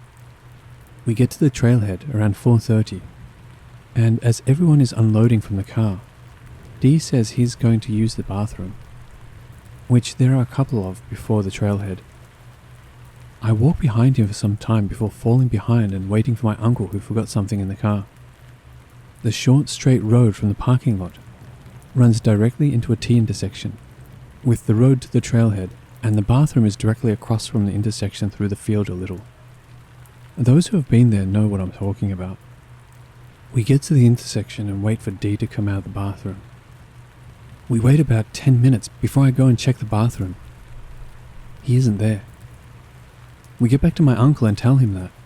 He says, "Weird, maybe he went back to the car or something." And we decide to wait a bit more. By 5:10, we begin worrying. My uncle goes to check the car while I wait at the intersection to make sure we don't miss him if he went down the road away from the trailhead. My uncle returns, says he isn't there either. We decide maybe he went up to the trailhead without us for some reason, and walk up there in about 10 minutes. He isn't there either. We are kind of baffled now because there are no logical places he could go. I decide to run back and check the car and bathroom again. I meet him halfway before I get to the intersection. He is sweaty and disheveled, with a weird look in his eyes. I say, "Where have you been?" He says that he went to the bathroom and when he got back to the intersection, that we weren't there, and that he just assumed we went to the trailhead and started walking, and then met me. I say, "What do you mean? We waited at the intersection for over half an hour and checked the car, bathroom and trailhead, and you weren't there." He says, "Well, I don't know. I went to the bathroom." He then asks me where my uncle is. I say at the trailhead, and he asks me again, and I tell him again. And note that it was weird that he asked me twice.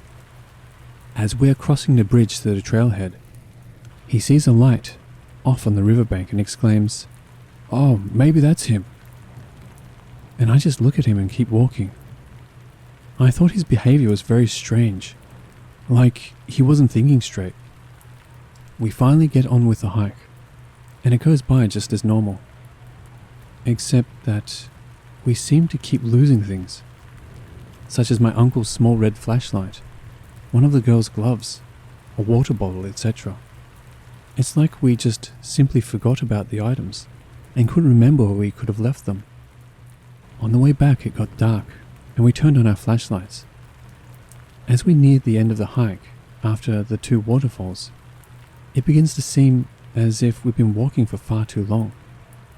My uncle also confirms this, asking me, "Didn't it seem like it's taking way longer to get back?"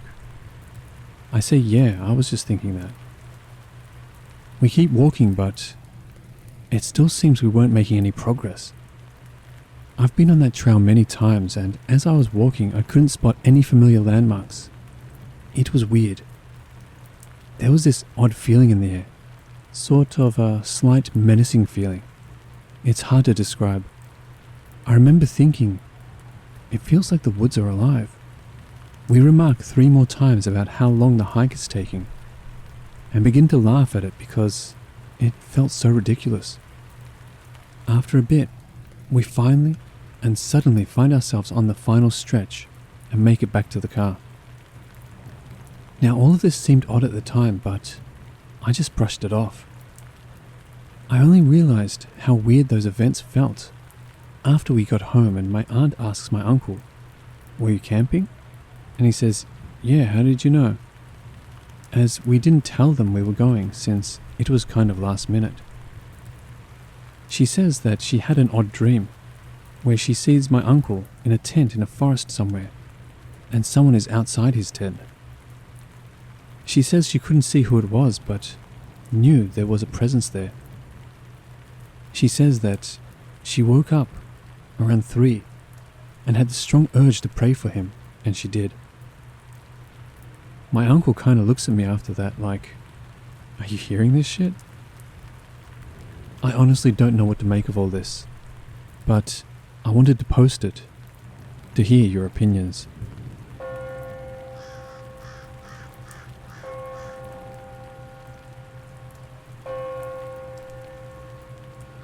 This post details my encounters in Pisgah National Forest over this past weekend.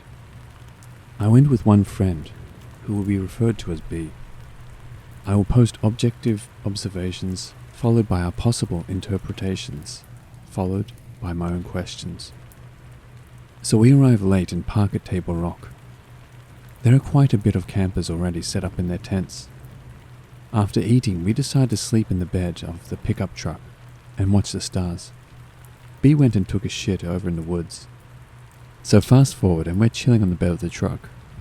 I notice one star in the sky that looks a different color and is moving around quite a bit. It's hovering in the same general area, but it's going left, right, diagonal, up, down, etc. Upon looking even closer, the star looks more like a circular prism for the main body with other, smaller circular prisms that are folding in towards the main body. I tell my friend, "Look at that star, it's moving." He identifies the star immediately and confirms that he sees it moving as well. He also confirmed the circular prism thing upon closer inspection. I may not have perfect vision, by the way, but it's good enough to drive, and B had his contacts in, so he had perfect vision at the time. I actually get scared of the star for a bit because I feel like it knows I'm watching it and was increasing in activity. It may have even looked like a humanoid figure for a second or 2. So I hide in the truck for a bit before regaining confidence and going back out. I decide to look at a different star to see if I can create the same effect with my mind, therefore proving that it isn't the star itself. So I pick the next brightest one, which is located a seemingly perfect 90 degrees from the first one.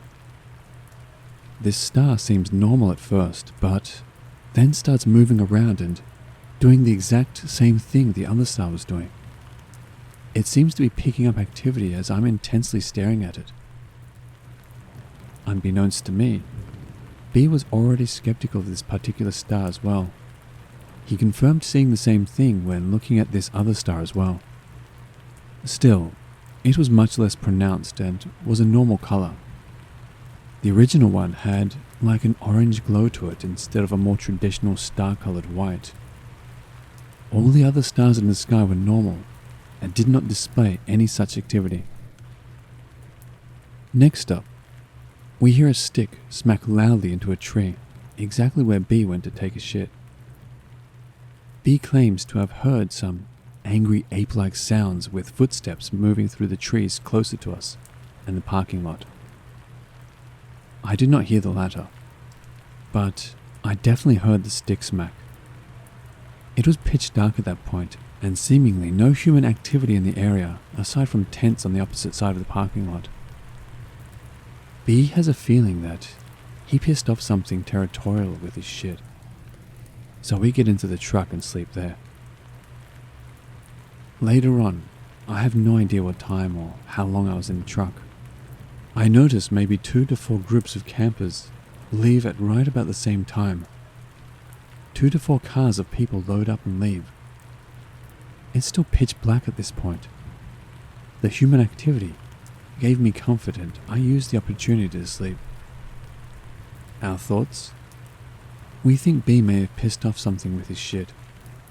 Once we got into the truck, it couldn't get at us like maybe it had planned, so it redirected his anger towards the other campers in the area.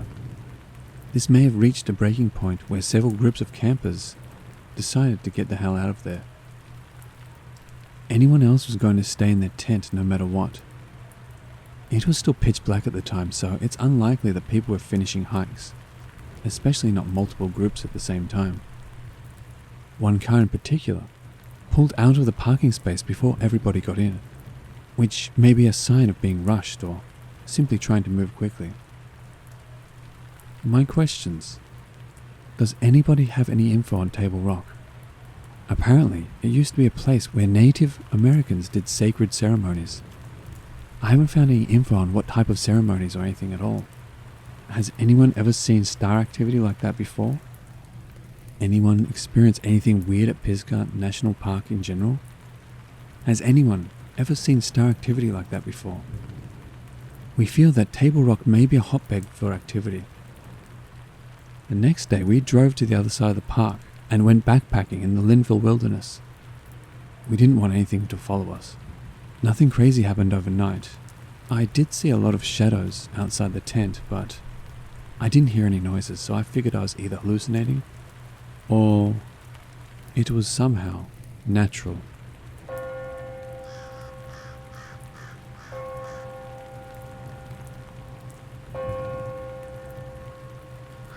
I was hiking in the Olympic National Forest a few years ago by myself and my 2 dogs. We were 4 days in, around 20 miles at least as the crow flies from even a known mountain road. I was camping at around 7,000 feet at night, or right where the tree line started thinning out.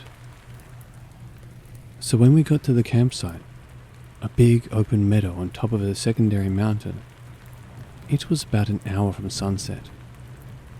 My big dog usually runs around within proximity of the camp as I put the tent up and make dinner. But I noticed this time was a little different. He kept staring up this steep tree-filled mountainside, tail straight up and barking. Not the bark when he sees marmots, not the excited, high-pitched barks, but unsure, concerned barks. Now, the day before I had found a note left under a rock at the last landmark, saying that there was a problem bear in the area that was harassing a party of campers a few days ago, and I myself had seen big cat tracks the day before.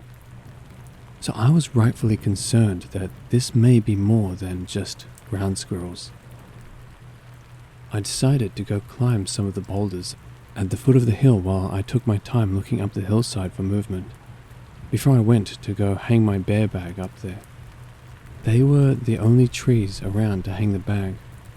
I didn't see or hear anything, but my dog kept quietly whining like there was something up there. So, while still concerned, I started hiking up this steep hill to hang the bag. It was so steep, I had to use the trees to balance and lean against so I didn't go tumbling down, before making another 5 to 6 step push to the next tree I could lean against. Anyway, I'm slowly making it up this hill or ridge, hopping from tree to keep my balance. Then, I get about 100 feet up the hill, and I hear a whole lot of movement about 50 feet in front of me. My dog immediately goes from a deep, low growl to a savage, slobber flying everywhere type barking now. My heart starts pounding out of my chest and I start to panic. A million thoughts go racing through my head in a matter of seconds. Because if this is a bear, my dog is going to try and save me, in which he will most likely die. And I'm stuck here. If I have to get off that hillside fast, I'm almost 100% going to trip and fall off the 12 to 15 foot cliff onto the boulders below. So I'm feeling pretty screwed about now. Then I hear my other little dog start barking and freaking out down at my campsite, which was just out of sight. I had zipped her in my tent so she wouldn't wander off while I was away. So yeah, I'm absolutely panicking at this point. A few seconds after, I kind of snap back to it, and I take another few seconds to start to put my survival priorities in order, and call my dog back to me. He comes and sits against my feet, as my back is up against a tree, so I'm kind of pinned and stuck there for a moment. But my dog was seemingly trying to separate me from something up there, so I let him lean against me while I try to collect myself. This is when I realized I had completely forgot that I had my headlamp on. I reach up so fast to turn my lamp on, I basically punch myself in the face. I'm having some serious adrenaline dumps going right now, so much so that my knees are starting to shake. I get my lamp on and peer up the hillside. I figure I'd at least get a reflection off the eyes of whatever is up there. Peering, nothing. But I had just heard something. We both did. And whatever it was, it didn't get away, or sound like it had made it too far. I knew something was there, so I'm kind of just steadfast at this point. I need to know what is up there, because I have to sleep here tonight. And you know, I'm out in the middle of nowhere, alone. Better to face it than to wait like a sitting duck all night is my thought process. So yeah, I'm looking up this hill, and at one point my dog lunges forward, unpinning me. He does a fake bluff charge up the hill about 15 feet, and I mean he's snarling and foaming at the mouth at this point. As he does this, I finally see movement. Something moving up and breaking the line of the horizon. My dog's bluff made whatever it was blow its cover, so I'm zeroed in. I call my dog back and silently watch, and what I made out made my heart completely drop. There was a man crouched about 75 feet directly in front of me, wearing not camo clothes, but some raggedy shit with a hood that blended into the environment perfectly. Actually, almost like a makeshift guile suit, but with his face exposed.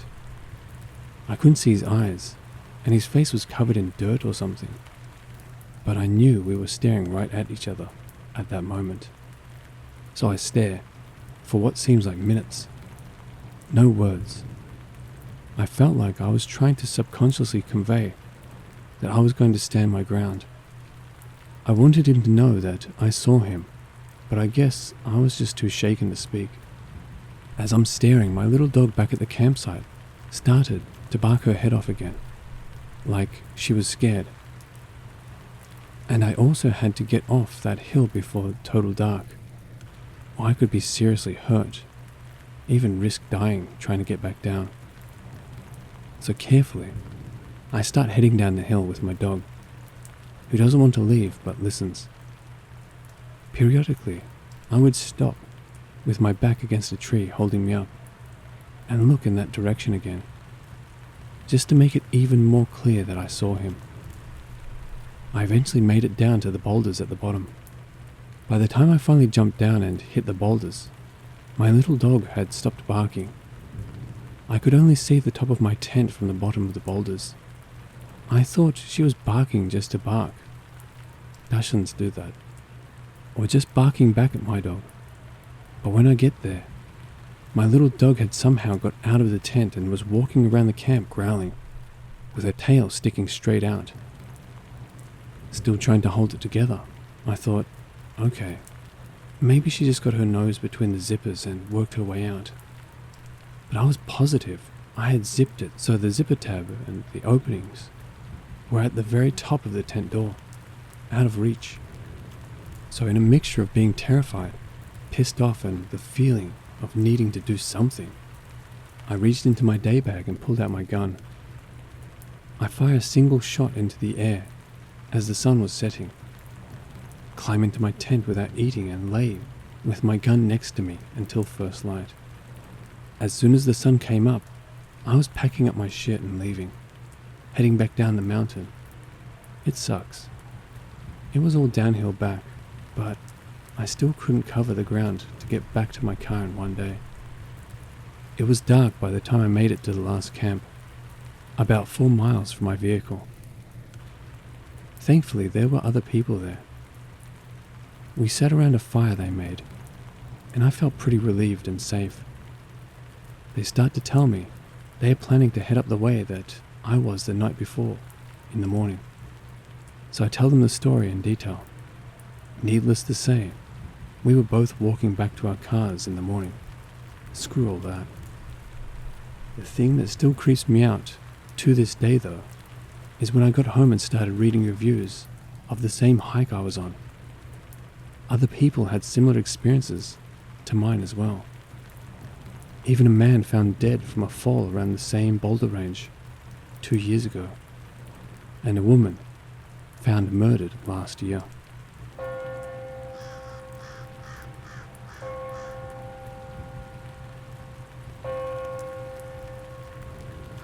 My partner and I are avid hikers.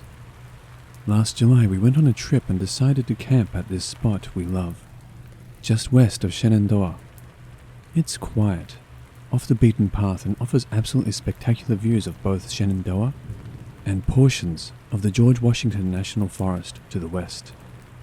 The first day and evening of trip itself were nice and uneventful, though we didn't sleep super well because of the humidity. The next morning, we decided to go for a walk in a portion of Jefferson Forest we'd never been to before. It's comprised of ATV trails and about a dozen campsites, but has a trail that leads to an old fire tower we'd always wanted to check out. It was about a 45-minute drive from our campsite, mostly on back roads. When we got there, the first thing that stuck out to us was how empty the campsites were.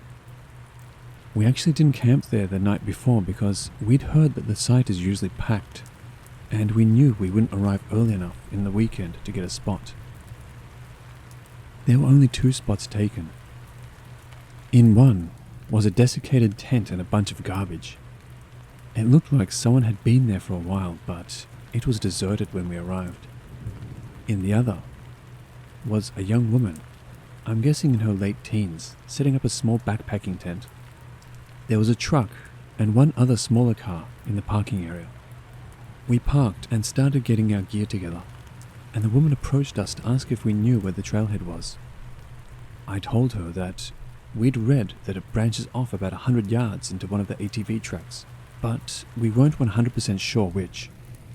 Since I was getting such weird vibes from the place, I kinda hoped she'd stick around and go with us to find it. But she just thanked us and took off in the general direction of the trail. We set off and walked up and down a few of the ATV trails until we found the walking path. We saw 2 ATVs shoot by us at one point, but otherwise didn't encounter anyone else, including the woman from earlier. It took us about an hour to get to the top of the mountain where the fire tower was. It's an old metal structure and you have to climb a narrow set of stairs to get to the top of it. We got up, looked around, took some pictures and started heading down. Honestly, the view was kind of a letdown. About halfway down, very suddenly, everything stopped. The birds, the bugs. It was dead silent. And I don't quite know how to put this into words, but it felt like the ancientness of the forest was contorting and crushing us. I felt trapped and cornered in spite of the expanse around us. My partner and I looked at each other and wordlessly started to book it out of there. We started running back to the car, but the feeling only followed us. As we were rounding one of the switchbacks, we heard this unearthly shriek, like a cross between metal and metal, and a choir screaming off key. And we saw something. I just got a glimpse of it before we blacked out. I don't know how to describe it other than it looked huge, despite clearly not taking up much physical space, and moved in writhes and flashes. It didn't have a color. It just felt like evil and emptiness. I probably only perceived it for half a second before my memory just completely gave way. When we came to, we were sitting in the car and 2 hours had passed, double the length of time it took us to get up there. I don't know if we lost consciousness or just somehow blocked those hours out. I learned later the exact same thing had happened to my partner. Both of the cars were next to us in the parking lot, and there were still just the 2 tents at the campsite. The woman wasn't in hers, and it looked exactly the same as she'd left it. I think about her all the time, and I've spent a ton of time trying to figure out if someone went missing around the time of our trip. It took a few months for my partner and I to talk about that day. Some of the stories I've seen posted on this sub have made me feel so much less alone. We still love to hike, but honestly, haven't been able to in Appalachian forests since this happened. I'm curious if others have had other experiences like this.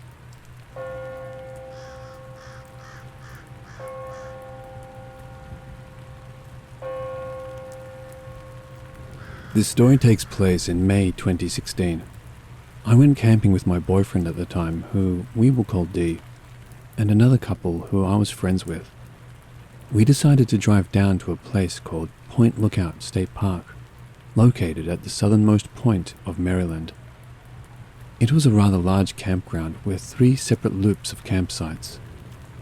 2 loops were located in a more wooded area, while the loop where we stayed was directly on the water. Our loop was also less crowded, with only 1 other tent set up. I should mention that Point Lookout is a very flat piece of land on the Chesapeake Bay, much of the place being marshland. There is also a neat old lighthouse, a very short drive from the loop.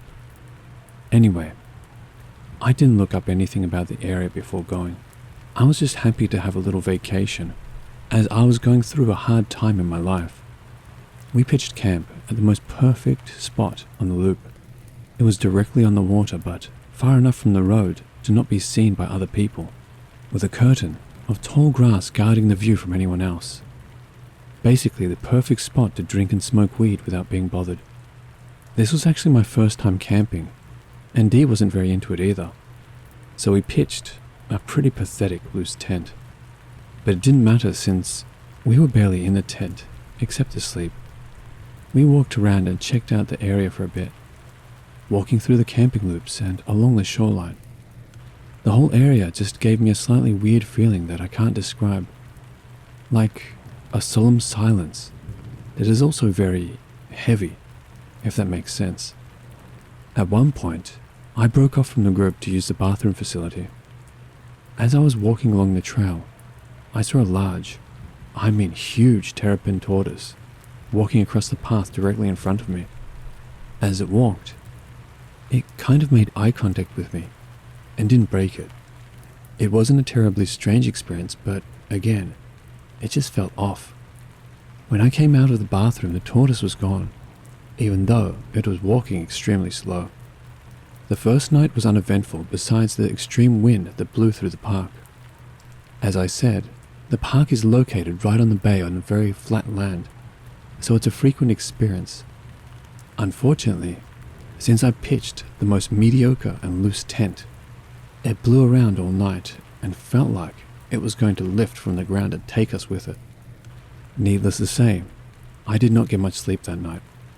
The second day, we decided to explore the old lighthouse. It was their spring season, so they had open tours for a few hours during the day. There was a tour guide who gave the history of the house and gave some really cool facts about it. One thing the guide seemed to breeze right over but stuck with me was that the man who built the house, along with the next two owners, died very shortly after living in the house. The guide treated that little fact like it was nothing. We continued to hike, drink, smoke, and do all the other camping shenanigans, having a great time. It was time to go to bed, and this was where things got strange. This night was not windy at all. In fact, it was dead silent. Not a comforting silence, but an eerie silence that puts you on edge. I eventually got to sleep pretty quickly despite this, considering I barely slept the previous night. Not long after I sunk into a deep sleep, Dee wakes me up, looking concerned. "Babe, did you hear that?" He asked. "No, I was asleep. What happened?" I asked. He replied, "I heard someone yell, 'Hey,' outside our tent. I think there's a man outside." I didn't think much of it at first. I thought it was just the other couple talking to each other since their tent was pretty much right next to ours. But then I heard our friends snoring, which meant they were fast asleep and obviously not talking to each other or us. I was still skeptical that Dee heard anything. We were drinking and smoking all night, so it could have just been paranoia. That is, until I heard the footsteps. Circling around our tent was the sound of heavy boots making their way along the gravel. The steps had a little clanking sound, like one of those old-time steel boots. This was no paranoia. We both looked at each other and thought, who the hell was at our tent? And what did they want? The mesh window of our tent was open, and we could see outside around us. We watched above and around us, following the sound of the footsteps with our eyes, but never seeing a single person. I got chills until the sound made its way back down the path and eventually disappeared. Dee and I looked at each other and just said, "What the hell was that?" We left the next day as planned, and we told our friends what happened. They were fast asleep and didn't hear anything, they said. Not surprising. Those two could sleep through a tornado. This is where the story comes together. When I got home, I decided to research the park. Suddenly, everything made sense. Point Lookout was once a Civil War prisoner camp. Buried all around the park were the bodies of Confederate soldiers. The prison housed prisoners in horrible conditions and was constantly overcrowded. There are stories of torture at the camp, and even in the basement of the lighthouse. The ghost sightings were abundant from others, many stating that they've heard or seen prison guards patrolling the area, and even questioning some of the park guests. I was convinced that that's what we experienced that night. The sound of heavy boots and the loud "hey" seemed to match the other descriptions. There are also stories of people seeing a woman walking along the shore of the beach. She comes up and asks people where her headstone is and if they can help her find it. It turns out there was a woman buried in a nearby cemetery whose headstone was in fact stolen. It was found in a hotel in Washington, D.C. some 50 years later and was never put back. I can only assume that she is going to walk the shoreline until they put it back, if they ever do. Anyway, I really want to go back now that I know the history of the park. For anyone who has been to Point Lookout, have you ever experienced anything strange there? I'd love to hear some stories.